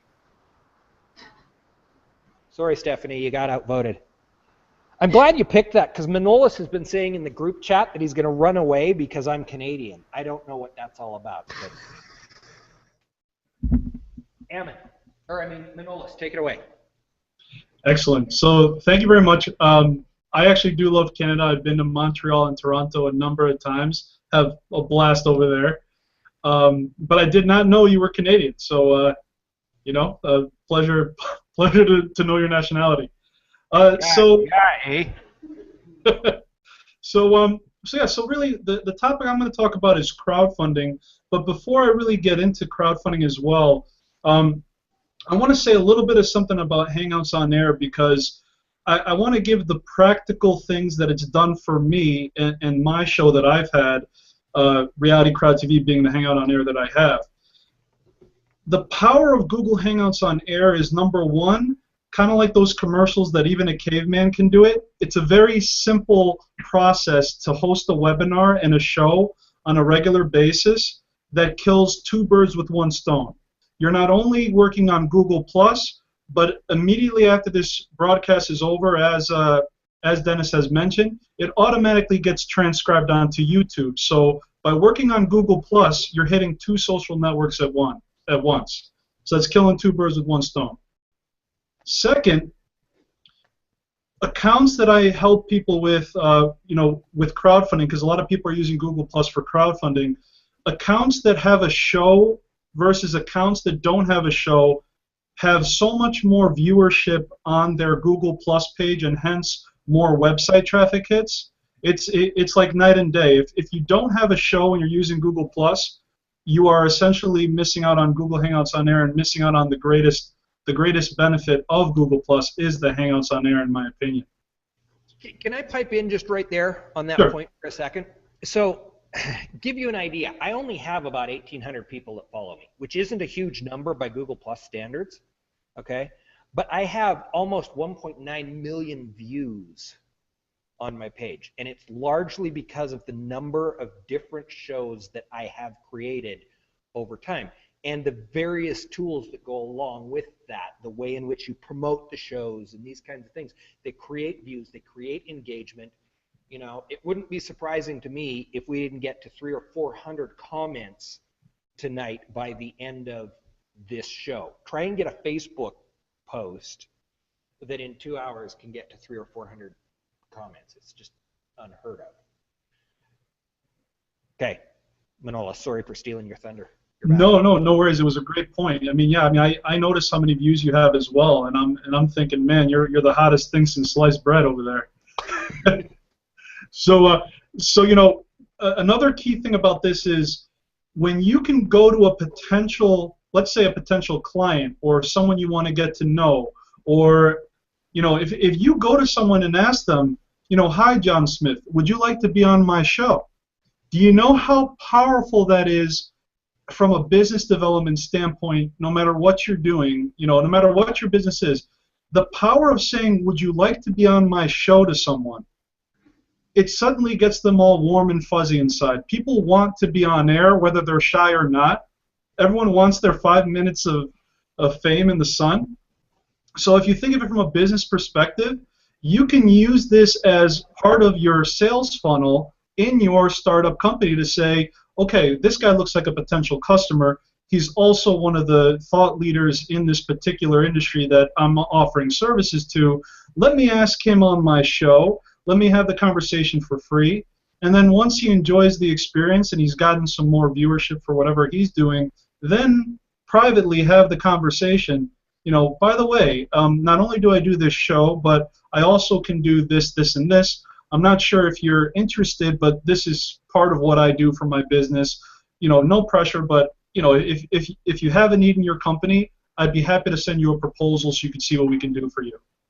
So from practical standpoint, this has nothing to do with crowdfunding. I'm just trying to get across how startups can use a Hangout on Air.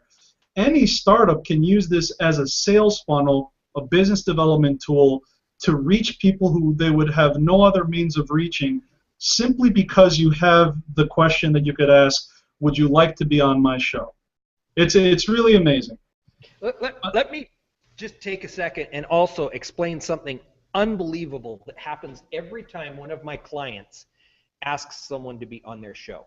Now imagine if somebody asked you, hey, can I pull out my cell phone or a little video camera and get a video testimonial from you? You're going to get nearly 100% no. Here's the interesting thing. You bring somebody on your show to promote their business.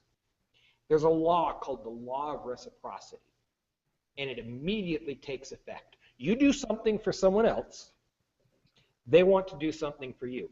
I've pushed this so far as to explain it to people before they actually go on air. That what happens is people end up trying to give back, and the easiest way to give back when you're on air is to give a testimonial about how great the company is that's interviewing you. And even though I told them it was going to happen, and they'd say, I'm not going to do that, they do it. Every time. So if you have a weekly show, 52 times a year, you get testimonial videos. You take that 30-minute show, and you cut out that little 2-minute testimonial, and you put it on your testimonial page.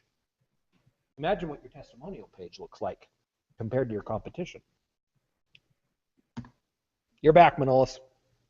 Absolutely. And so, so the last point I'd like to make too is, because it seems that, you know, as a number of people mentioned, maybe your target demographic is a younger audience, and maybe there's not that many young people on Google+, but they're on Twitter. I use the content that I create on Google+, aka my shows, to attract people from other social networks to come on to Google+. So actually, all of my guests are from Twitter. Most of my guests do not come from Google+. They come from Twitter because I post a very simple tweet.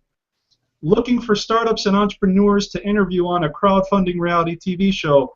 Post a link to my contact form. They click, fill out the form, and say, I want to be on your show because of this, this, and this. And then I schedule a time for them to come on the show, and I bring them on to Google+. So my strategy is use Google+ as a content generator, not only for blogs, because videos and blogs get a lot of views, but I use it as a way to get people to contact me on my website so that they can be on the show. So that's kind of a third piece of this, is how you can use Google+ as the key content across other social networks to bring people in to your current social networks. So now let's talk about crowdfunding, because I talked about nothing but crowdfunding, but I'll get into that now. So many of you have probably heard of Kickstarter and Indiegogo, but one of the key struggles that everyone is having if you're running a crowdfunding campaign for your startup, since it is so new, and I believe Ammon actually mentioned that back in the days when SEO first started, it was like the Wild West. Crowdfunding feels like the Wild West right now too. And so what's happening is you have to do a lot of explaining to people who've never heard about it. I took my little GoPro camera. Into a Main Street coffee house in New Britain, Connecticut, and I asked 8 people at random. I said, "Have you ever heard of crowdfunding? Have you ever heard of Kickstarter?" 7 out of 8 people had never heard of either term. So it surprised me, number one. And it also made me realize that this is really the tip of the iceberg in this industry. And so what I have to do with everyone I meet is I have to tell them what crowdfunding is. So if you want to know a great way to explain it, take the concept of passing around the basket at church, where a group of people contribute to an individual with a need, Put that concept online, apply it to things other than charities, including small businesses, art, music, and film, and you have crowdfunding. That concept of passing around the basket at church is very understood globally. Charity, they understand what charity is. But when you explain it in a manner where they instantly know why the contributions are coming in, and it just gets you there a lot quicker. The understanding is quicker. How quick is crowdfunding growing? It started really with Kickstarter back in 2009. At the end of 2009, crowdfunding raised $1 billion that year globally. Flash forward to 2013, crowdfunding raised $5.1 billion that year globally. This was in 1 year. So in 1 year, 2009, it was only $1 billion.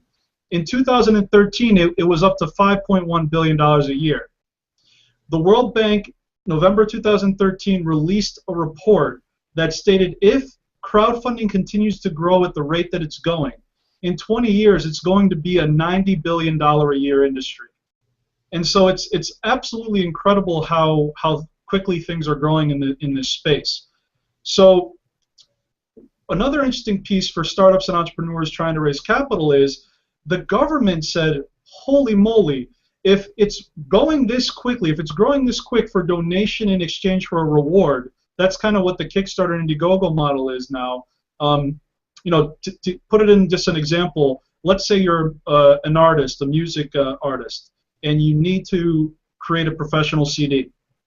You want to raise $5,000.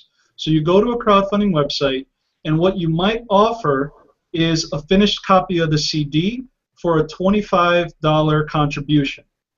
Each time someone contributes to your campaign, they're getting closer to the $5,000 goal. And in exchange for that $25, you're giving them the reward of the CD, but you're pre-selling the CD because it's not created yet because you need the capital in order to go ahead and record it. So it's pre-sales. Crowdfunding, in many cases, is pre-sales. But what the government noticed in 2012 was if it works for donation in exchange for a reward, can it work for small businesses to get an investment in exchange for a sale of the company's stock or issuing a company debt, and the so-called rewards would then be an interest rate on that loan or dividends from the shares that are purchased. So the 2012 Jobs Act is the piece of legislation that the government signed into law. Congress, Senate, and then the President signed it into law. And now in America, you could do equity and debt-based crowdfunding through this 2012 Jobs Act. Not many people know about it yet. It's not fully implemented, but right now in America, there is equity and debt crowdfunding happening right now where startup companies are putting themselves online. They're generally soliciting through Twitter, Facebook, Google+, and all these social networks, and they're actually getting capital and investments from investors who want a piece of their company. So this is revolutionizing how capital is being raised in America, but it's also a global movement. As far as how crowdfunding works, and I'll let the audience ask questions soon because I'm sure people's minds might be spinning at the moment. If you want to run a crowdfunding campaign in the current model, donation in exchange for reward, really there's 9 stages to every crowdfunding campaign. And we've identified this through our show, through interviews, through going through our own crowdfunding campaigns and helping others go through theirs. You start with your business plan.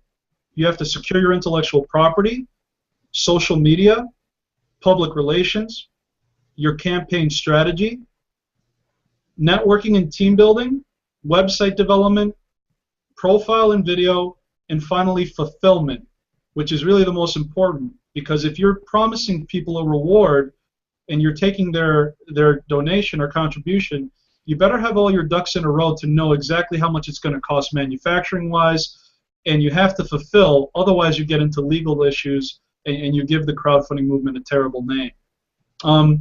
So how do you use Google Plus to help you with your crowdfunding? What's interesting about Google Plus is this. The basic premise of any social network is if you follow someone, they will follow you back. That's how you grow a following. If you follow, they'll follow you back. If you don't have an initial group to help you there, that's how you do it. Follow someone, they'll follow you back. If in Google Plus in particular, there's two ways to engage on an individual's post. You could either +1 their post or you can share their post. If you have a lot of +1s on a particular post, what it does for you is it puts you in the best of Google Plus for that hashtag or category. So if I put out a post and I use the hashtag crowdfunding and it gets 10 +1s, that means 10 people +1'd it because they liked what I had to say.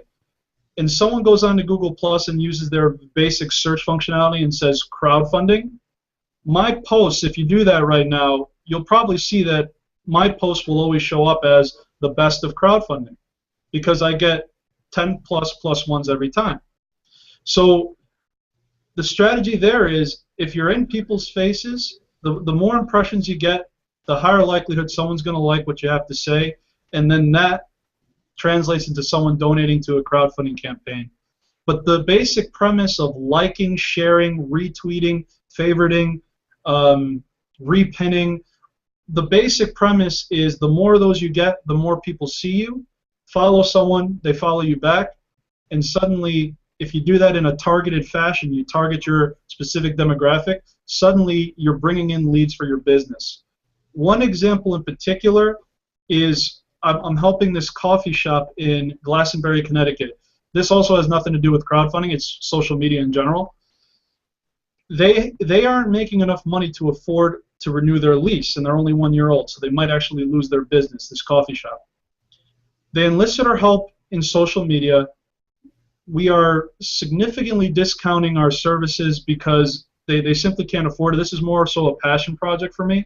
And so I said I'll do what I would normally charge someone a lot more for a very minimal price because I want to help you. And what happened is in a month her sales have increased 33% from last month. And it's because of targeted social media.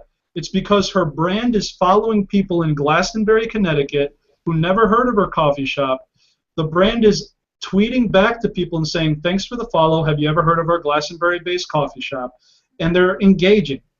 You know, you could broadcast all you want on social, but when you actually have a personality behind a brand and you're talking to people as if we're just talking like we are right now, people like that. They don't see that too often. They don't see their coffee shop talking to them every day. And so the fact that that happens, it brings people in. And she told us that last month her sales have increased 33% over the last month, and hopefully, you know, that'll continue for her. But that's enough for me. I hope that was a good overview there, Dennis. But yeah, that's enough for me. Any questions on crowdfunding? Is there an entrance fee with Kickstarter or other tools, Indiegogo? Do you got to pay to do the advertising? Is the money held in abeyance until you reach your goal? How does that work? Okay, so the question that he asked was, is there an upfront cost for creating a campaign on Indiegogo or Kickstarter, and is the money held in abeyance until you meet your kind of the goal that you've set forth? Okay, so actually, great question. So to set up a campaign on Kickstarter or Indiegogo, there's no upfront cost. The way that they earn their money is whatever you raise in your campaign. Let's say you want to raise $100,000 and you raise $100,000. They will take about 5% of the $100,000 as their fee for providing you the venue on for you to crowdfund. So do they, as money comes in, do they keep it till the end? Kickstarter is all or nothing. So in other words, if you don't hit the $100,000 goal, you do not get to keep any of those funds. And in fact, all the contributions are held in escrow until the end. And if it doesn't meet the goal, it's automatically returned to the people who donated. So you don't have to worry about giving people's money back because it's automatically returned. Indiegogo, on the other hand, has the option to keep what you raise. And so let's say that same example, you need to raise $100,000 and you only raise $80,000. you can keep what you raise, but you have to be careful. If you really need $100,000 to do what you need to do, then what are you going to do with that $80,000? Can you fulfill on your promises? If you can't fulfill on your promises and you're just taking that $80,000 as a nice payday, that's fraudulent. Like that isn't right. So, you know, Indiegogo is good for companies that are probably established already and are using it to market their brands. But if you genuinely need $100,000 and you can't do anything with $80,000, then you really should, you know, do an all or nothing campaign or consider, you know, how you can move forward. Indiegogo is interesting though because it's keep what you raise. As soon as someone contributes, that goes into your bank account. So it's an immediate transfer. They don't hold on to it. And a lot of people use that money for marketing as well. They could use the initial inflow of capital to do a promoted post on Facebook or promote their posts on other channels. So Indiegogo is flexible in that regard because it helps you, you know, determine, can I use some of this for marketing? And if you know how to market well, then that might help you raise even more capital.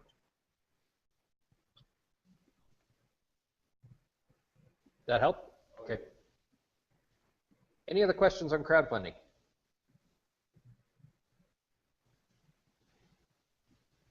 You outlined 9 steps. What are the biggest pitfalls to be aware of? Okay, you outlined 9 steps. What are the biggest pitfalls and things to avoid as you're setting up your campaign?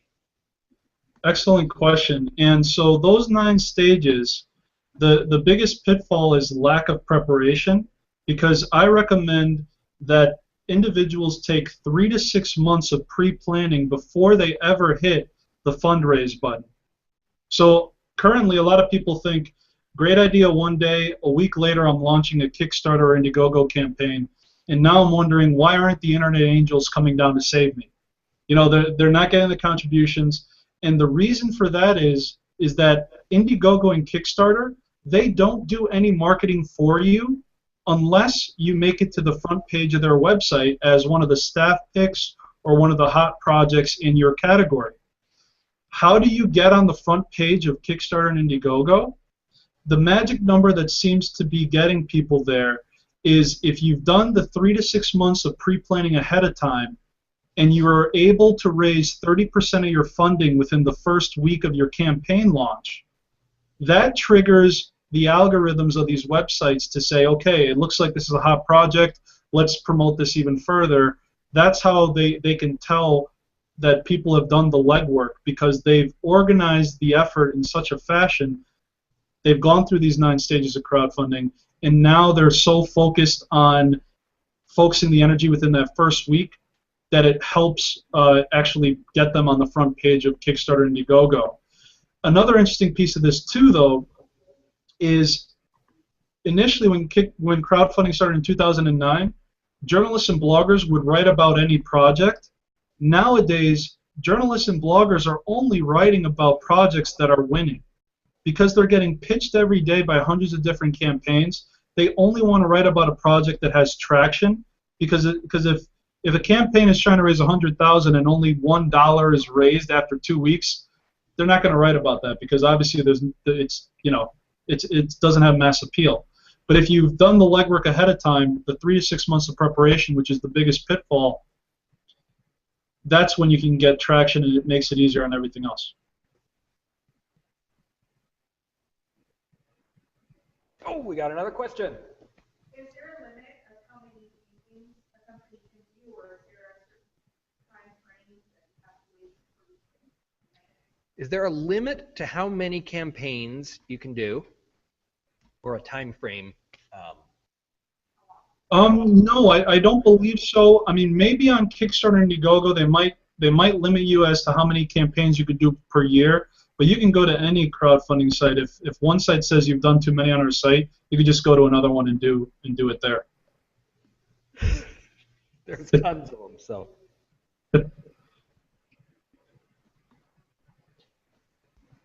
How does crowdfunding change when you're in the service industry? His question was, how does crowdfunding change when you're in the service industry? Thank you for making your question easier to repeat. So that is actually a very good point, and I've actually written about this because you're right. Products have a much easier time crowdfunding because it's tangible. It's something that people can touch and they can see, and so it's an easy thing to do. What I'm realizing though is I think there's something, especially for charities, but if you're able to tell a story for what your company is doing in a certain way, I think crowdfunding is for everyone because it is the emotional appeal, it's the story, it's the entrepreneur behind the company that really gets people to want to contribute. But think of this for a second. Skills-based crowdfunding. Imagine if an innovative charity, you had the ALS Bucket Challenge, but what if a charity enlists their members not by asking them to contribute all the time monetarily, but what if the charity asked, can you contribute with your skills so that we can offer your skills as a reward to help raise money for our charity? So if you have an accountant, we'll allow you to do a tax return. Or if you have a woodworker, I'll whittle you a chair for a certain thing.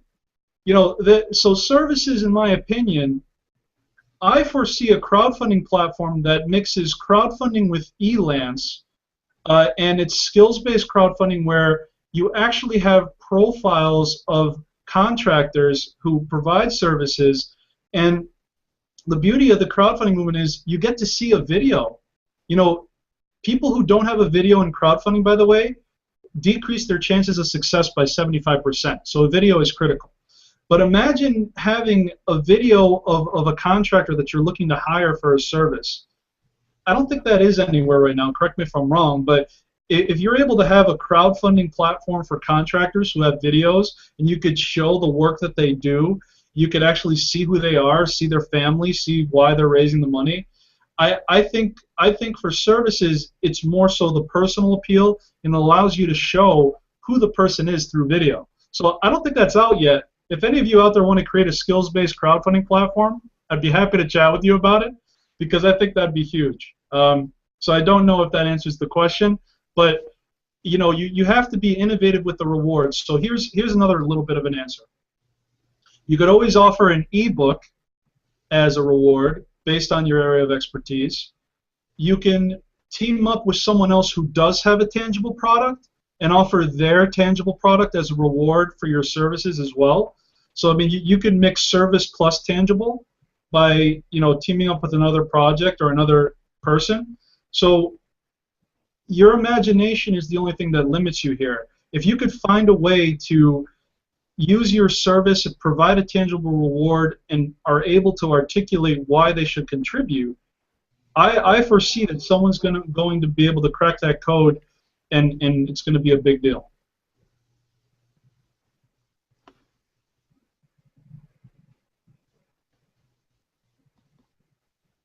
Anyone else?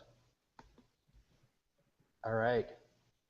Then we're going to move to finance. And I can promise you that my friend Stephanie Sims is actually going to make this interesting.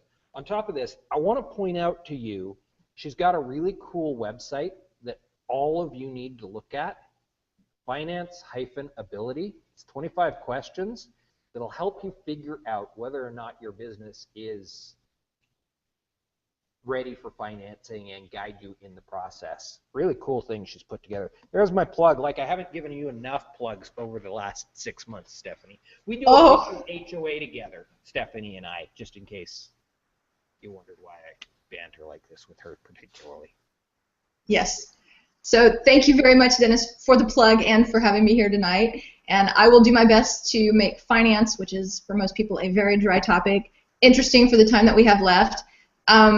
I was going to try something, but given that it looks like I'm having trouble with bandwidth, I think I'm not going to put my overlays on. I'm just going to wing it. So I will be happy to send you the information after in a format you can read if that helps you. Okay. Excuse me, just drop a comment and let Dennis know, and I can send you the presentation after if you'd like. When I heard the names of the two classes that are here tonight, Marketing New Ventures and Value Creation and Delivery, I got really excited because the truth is that that's what finance can help you do. It can help you create value and deliver it, and it can help you market your new venture. The problem I see with a lot of entrepreneurs is that they think finance is this accounting thing that you do after the fact. They don't think it has anything to do with how you manage your business, and they're really, I think, kind of crossing their fingers and hoping somebody else will take care of it for them at the point in time that they get some money. So I've got good news and I've got bad news. The good news is finance is an incredibly useful tool that can probably help you do a lot more things than you thought. The bad news is you're going to actually have to make friends with it.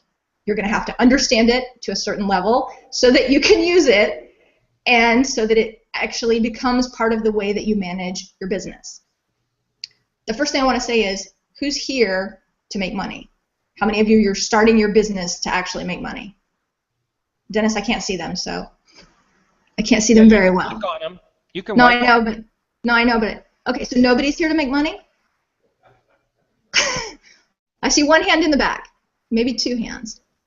There we go. Okay, so everybody's here. Most everybody's here to make money. Well, the truth is that making money really involves two things, right? Having a business that makes money means that you need to increase the rewards that you give to your partners. That can be your business partners as in customers. That can also be your partners as in financial partners. And you need to reduce or decrease the risks, okay? So when you think about your business and you think about finance, don't get all bogged down in the details.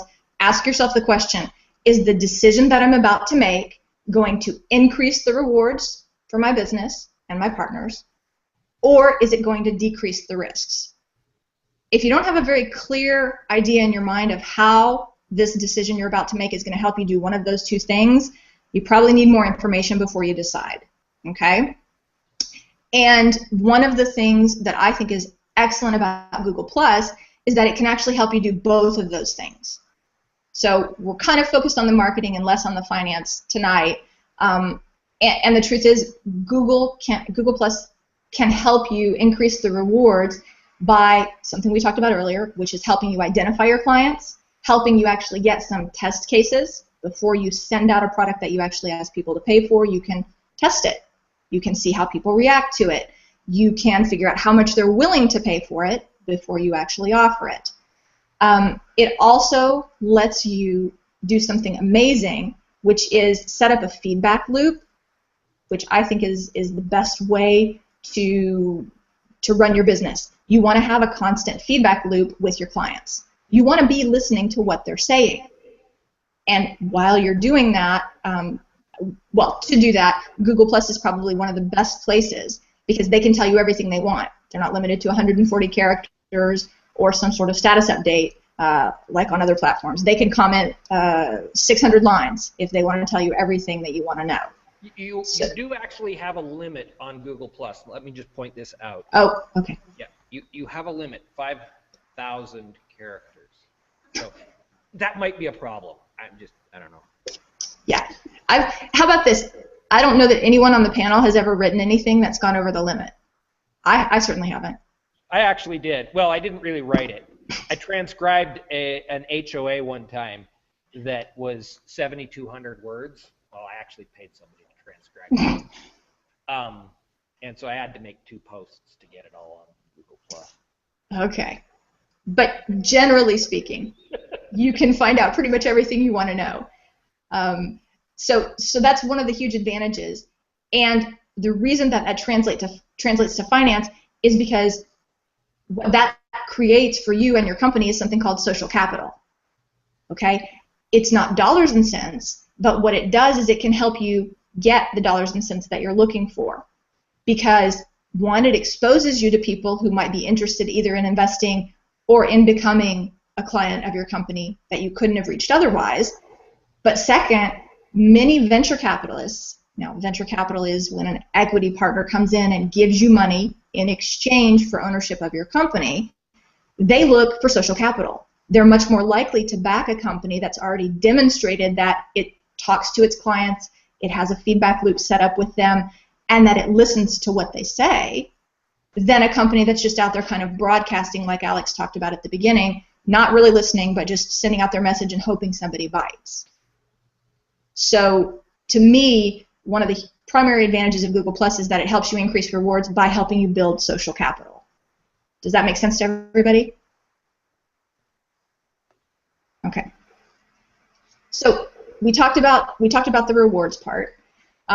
Something that everybody on the platform kind of talks about is this concept of getting known, liked, and trusted, right? So those are kind of the 3 steps in your relationship with people you meet on Google Plus or any social media.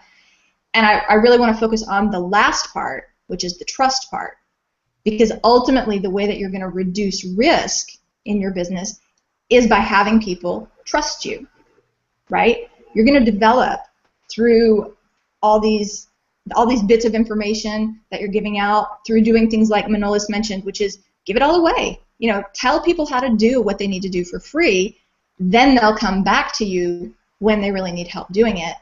You're going to develop a ton of credibility, and what you're also going to do is you're going to help yourself build your confidence in what you really offer. It may not be what you thought you were going to offer at the beginning. I can tell you that from personal experience. What I thought I was going to do when I came on the platform bears little to no resemblance to what I'm actually doing now in terms of my business model. And a lot of that is because I've gotten real life people to tell me what they're afraid of in finance, where they need help, and how I could help them. To me, had I not had that experience, I could have spent this entire year sending out flyers and emailing people like crazy and gotten 0 results. So to me, obviously I love Google Plus, but that's one of the huge benefits that you have, is that it puts you in contact with the people who can actually tell you what they like and whether or not they're going to buy. And then obviously in terms of the real numbers, Google Plus is free. So what you can do, if you look at the platform, you can create and produce videos that go directly to YouTube that are also indexed, as we talked about earlier, faster. You know, any content that you put on G Plus is indexed faster than it would be on your own site, which helps you build credibility and reputation early on. You get the opportunity potentially to meet people who have either large social followings or who could be useful to you, all of which are things that would normally cost you in the real world. Imagine, you know, if you wanted to meet someone like David Amerland. I would imagine if you had to pay for that, it would probably be pretty expensive. Whereas on Google Plus, you can actually circle David and get into a conversation with him. He's a very busy guy, so he probably won't answer you the first time you talk to him.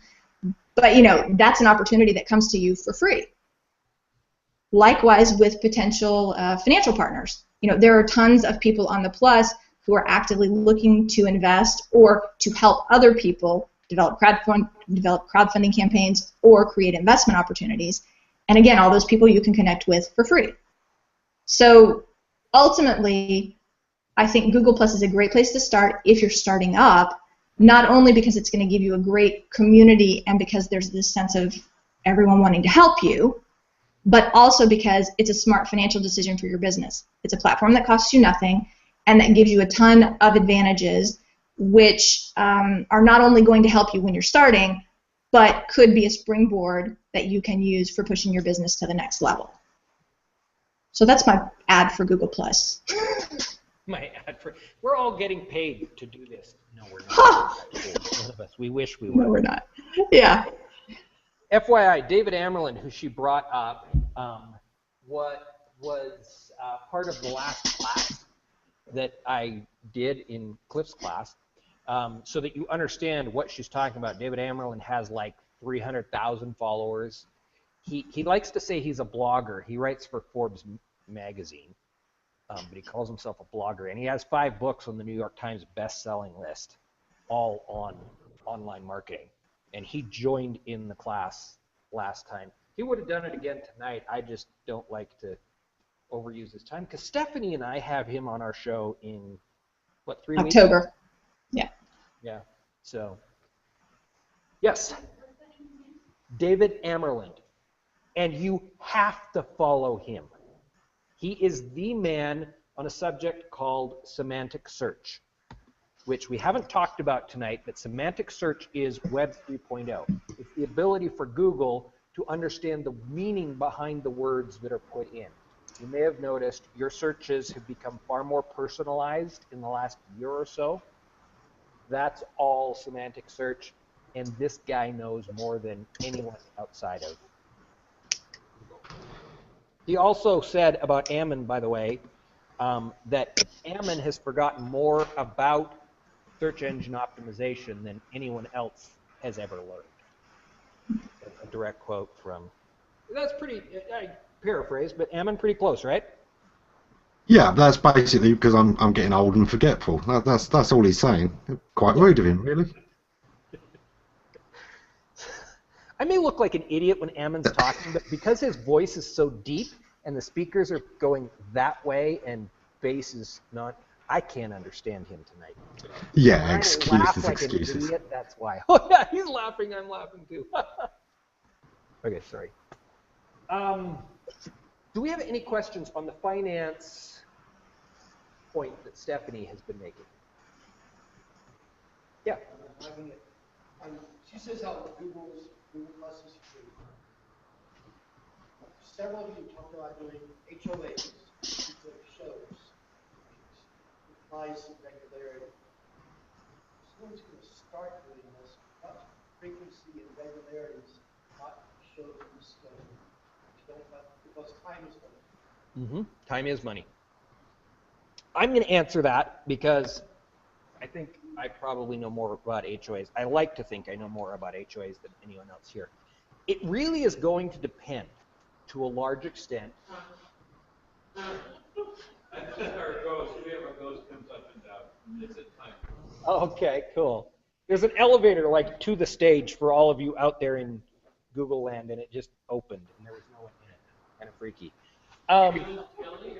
Yeah. Woo. Hair on the back of my neck. Sorry. I have ADD if you haven't picked this up already. Okay. So I get lost. What were we even talking about? Timing. Frequency or regularity shows. Frequency or regularity of shows. So, before I actually answer that, when Stephanie was talking about social credibility, I wanted to jump in and point something out. IMDb, how many of you use the website IMDb? Fairly regularly, I assume, right? They just started listing HOAs as reality TV shows. If you have to list them yourself. You want some social credibility? Show that you're a producer on IMDb of a show about the subject that your business is about to the person who's trying to finance you. Talk about credibility. So anyway, which I haven't gotten around to listing any of my shows yet. As far as regularity, I believe that it is best to dominate a time. Okay, same bat place, same bat time is what I like to call it. And as humans, we've been trained by television to think of our lives on a weekly basis. So in my opinion, you should have your shows happening on a weekly basis. That can be a lot of time for a lot of you and may not be exactly possible. During the break, I was talking to, I don't remember your name, but you do, Harry, you do maintenance, building maintenance. So you probably know somebody who is an electrician, you probably know a plumber, you probably know a general contractor, you probably know a property maintenance guy. Put together a home maintenance show that's run weekly where, because as you can see, you can be connected from anywhere.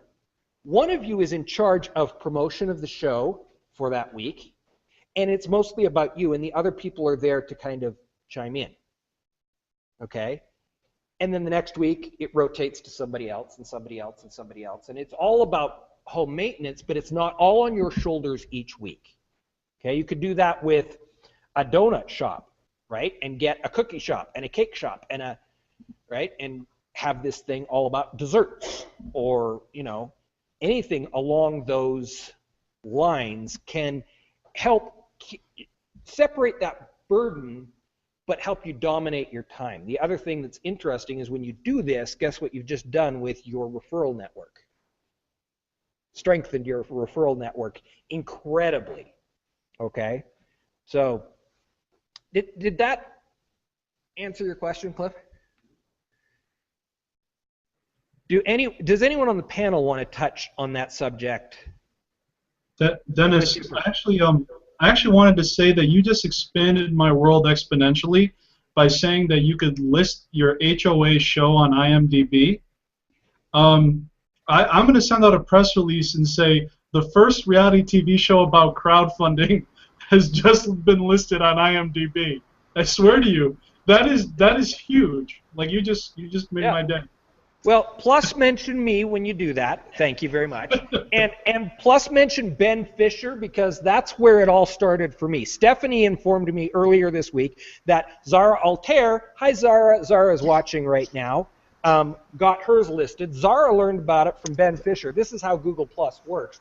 I know all of these people. Guess what? Everybody on this panel, everyone I just talked about, I didn't know them 9 months ago. Any of them. These are some of my best friends in the world.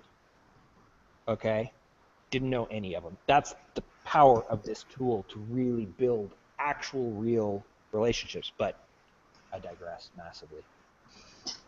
I do actually have a I like, if you can do HOAs weekly, that's really cool. What we do at SEO Wise using third-party software, it makes doing weekly HOAs really, really difficult for us because we're dealing with other technology that I don't understand, so no, I can't answer your questions about it. I just know it's really difficult. So we do, and it kind of depends on who you're doing the show with. So one of the shows that I do is with David Amerland. Like Dennis, I respect his time, so rather than saying, hey, let's do a weekly show together, we do a monthly show. So if you can't do the time commitment for any sort of reasons of a weekly show, some people do bi-weekly. We chose monthly just because David is just like so busy. And another thing that you want to consider is how long your show is going to be. A lot of these shows tend to be an hour.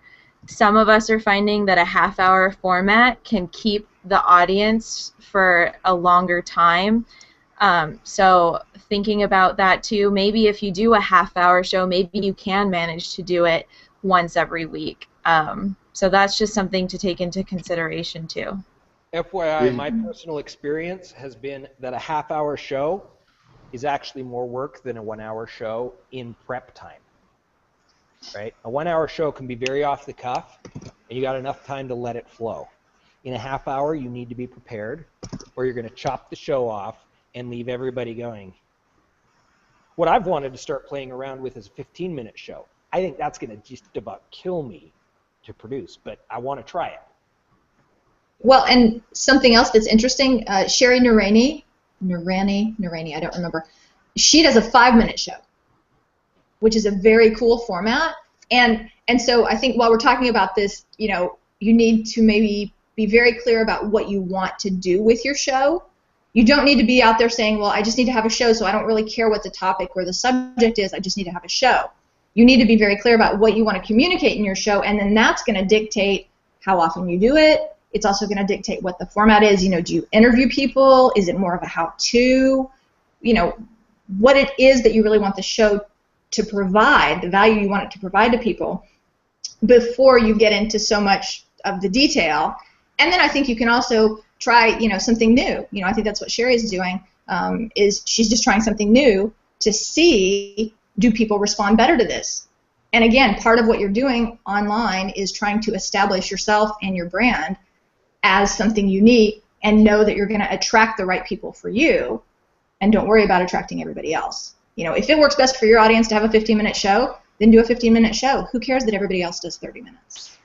And to really make that work, I think one of the best things to do would be to take a tip from TV, pre-record video segments, and then be the anchor of your HOA. You already know how long those video segments are, so all you've got to work out is how much introduction time you've got to do before you run VT. Software makes it quite easy to replay videos into HOAs so that you could then do that and control the time very nicely. One thing that I'd also add is, you know, the shows that are going to work for you is going to be based on your business, what your resources are, including time. You know, it would be very easy for a place dealing in fashion or clothing to do a quarterly fashion show that was a HOA. So you'd have the clothing on, you'd be talking about what were the latest fashions, you'd be showing off some of the things. That would be your show, and it could be that it's a 30-minute, it could be an hour, it could be an hour and a half. I wouldn't go past that. But one of the key things for me about HOAs is that these are, I've described this recently as the live studio audience. For me, the life of the video is on YouTube. That's where the big audience is. You know, G+ is going to get it into search. It's going to get some attention. You're going to get that initial seed set, but you're very much only reaching a certain amount of influencers. Admittedly, you're reaching people that are active on social media, so that's still worthwhile. But YouTube is where you're really going to hit the big audience. Yeah, and actually, I'd like to jump in there as well. I think you hit upon it, Ammon, to a T. If you focus on only the metrics of how many people are on a live show, you're going to be thoroughly disappointed initially, and it takes a while to even build a big base to watch it live, right? Because if you're using only Google Plus to increase your audience, you're not going to get a huge audience. You have to broadcast this in other different ways. You have to build distribution networks. But the value of this HOA format, as Ammon mentioned, was there's an intangible here. Because if you think about it, when all of you on the panel first started HOAs, you all probably felt a little uncomfortable. You probably weren't the best public speaker. You probably had to learn a lot and grow as a person to become better at these HOAs. That is the intangible benefit, because now if you ever get asked to go on like a news station where they interview you live, you have so much practice because you are live all the time. You are broadcasting live constantly that when it is time for you to have a real big impact interview, you're going to nail it because you have so much practice doing it day after day, week after week. So, something else that's interesting about that, Manolis, is that it really helps you refine your story, right? Like when I came on 6 months ago or longer, I didn't have a clue how to talk about what it was I did for people. You know, so I was just the finance girl. And you know, as you do this more and as you realize, okay, well, I really need to get this thing down. Some of you who are looking for funding may notice that you need a 30-second elevator pitch. Well, you know, this is a great place to practice your 30-second elevator pitch, because no matter what show you go on, they're going to want you to introduce yourself, and they're going to want you to close out the show by reminding people who you are, what you do, and eventually promoting one of your products. That is exactly the kind of training you need to talk to investors. It's also what you need to talk to a client, a networking event. All of that stuff is super useful, and so I really like that you brought that point up, Manolis, because you do. The more you practice, the more it becomes clear in your head, and the more it sounds polished to people you say it to. Yeah.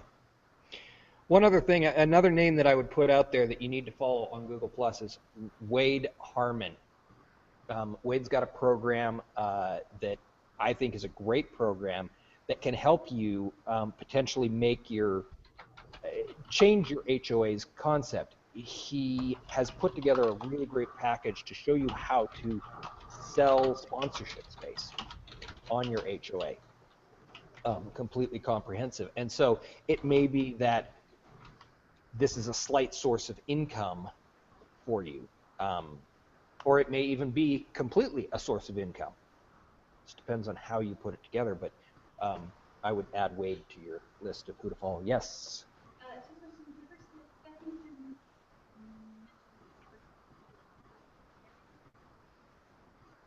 Okay. Yeah, Stephanie. Mm-hmm. Name Sherry's name does the 5-minute videos. Sherry Nurani. I'll put it in the comments. I'll go plus mention her in the comments, and that way you can see it. She calls them Take 5 HOAs, is what she calls them. Okay. So what she just said, she's going to put it in the comments. She's going to plus mention Sherry in the comments. You'll be able to click on that and follow her. Now, if you don't have my contact information, I have sent both the YouTube link and the Google Plus link to Cliff. So he can get all of you this event. You can go in there, tell us that you were students in this class, and all of us, well, I believe everyone in this panel will circle you. I definitely will, and follow you, and we'll be there to help you get to know Google Plus and build your business. So, yeah, do that.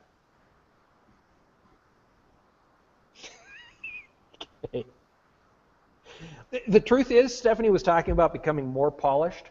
It's part of my shtick. I have literally become less polished on purpose in the way I do this. It just keeps people kind of off. I put people off all the time, don't I, Stephanie? You never know what's going to come out of my mouth. Dennis, you don't put people off. You're being real. You're being who you are, and the people that like you for that are going to stick with you, right? That's the important part. There you go. Dennis, I've been saying this whole time in the comments section how I think you're the man. So keep doing what you're doing. Well, thank you. I appreciate that. Yes, question.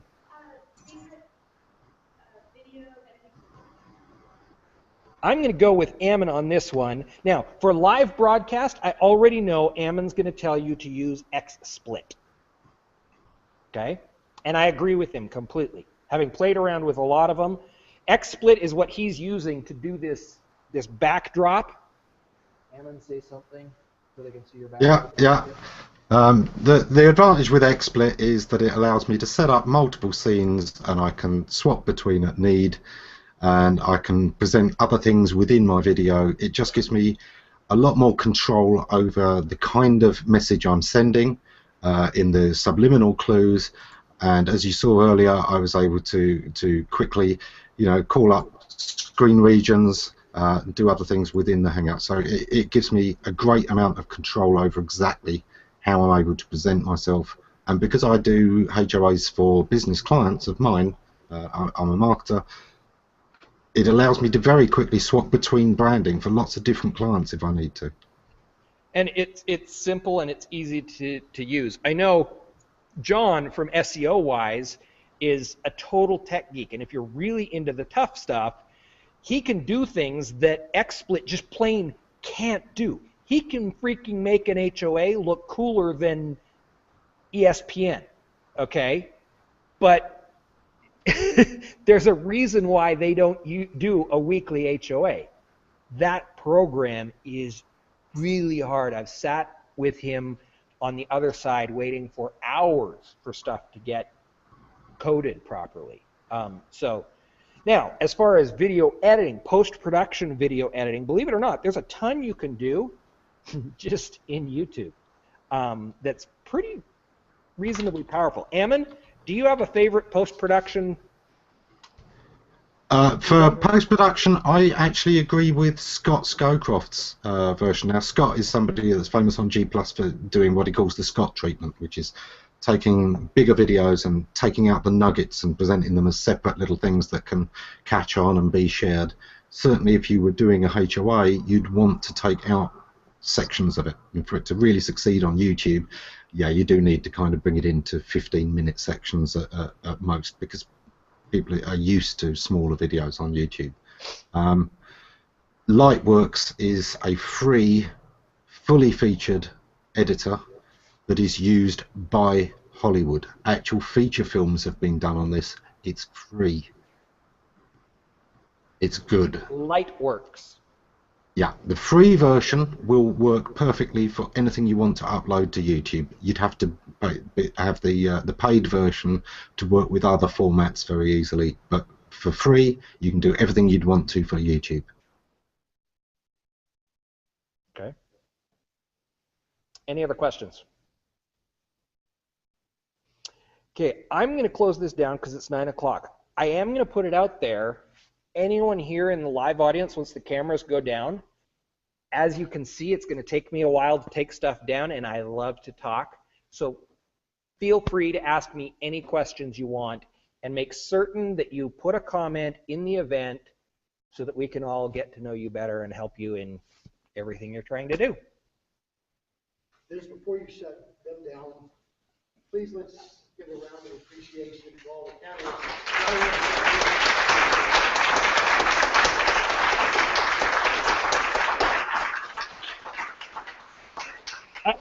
I gotta say, everybody out there in Google, we didn't actually hit the little clapping button. They really did that. So.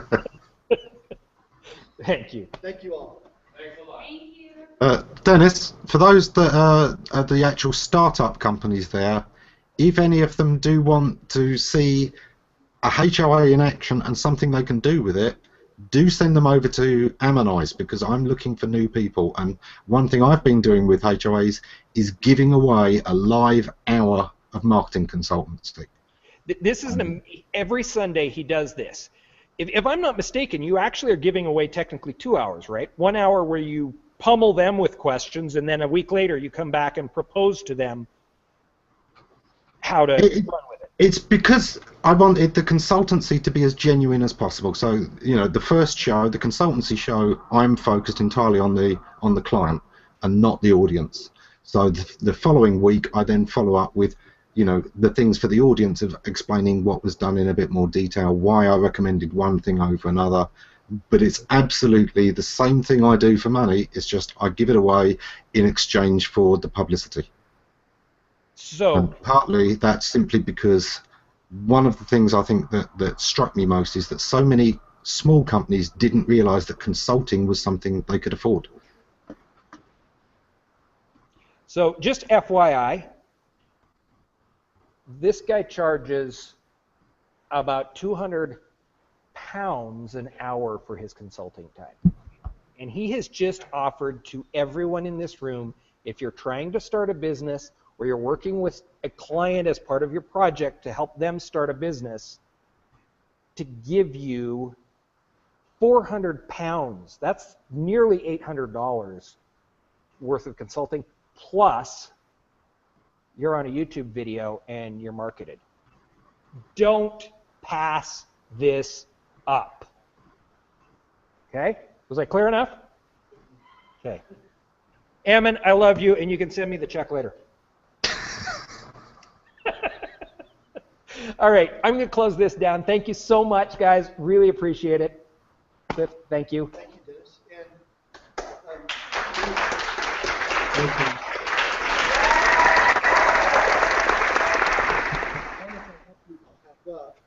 And you can stay around to ask to respond to one-on-one questions or comments with the students, or clients who are in the room. Like, I don't know, maybe I'd like about 3 minutes with my class to talk about next week. I do that. I have. Okay. My class. We'll see you next week. Thank you, everybody out there in the Hangout land. Appreciate you watching.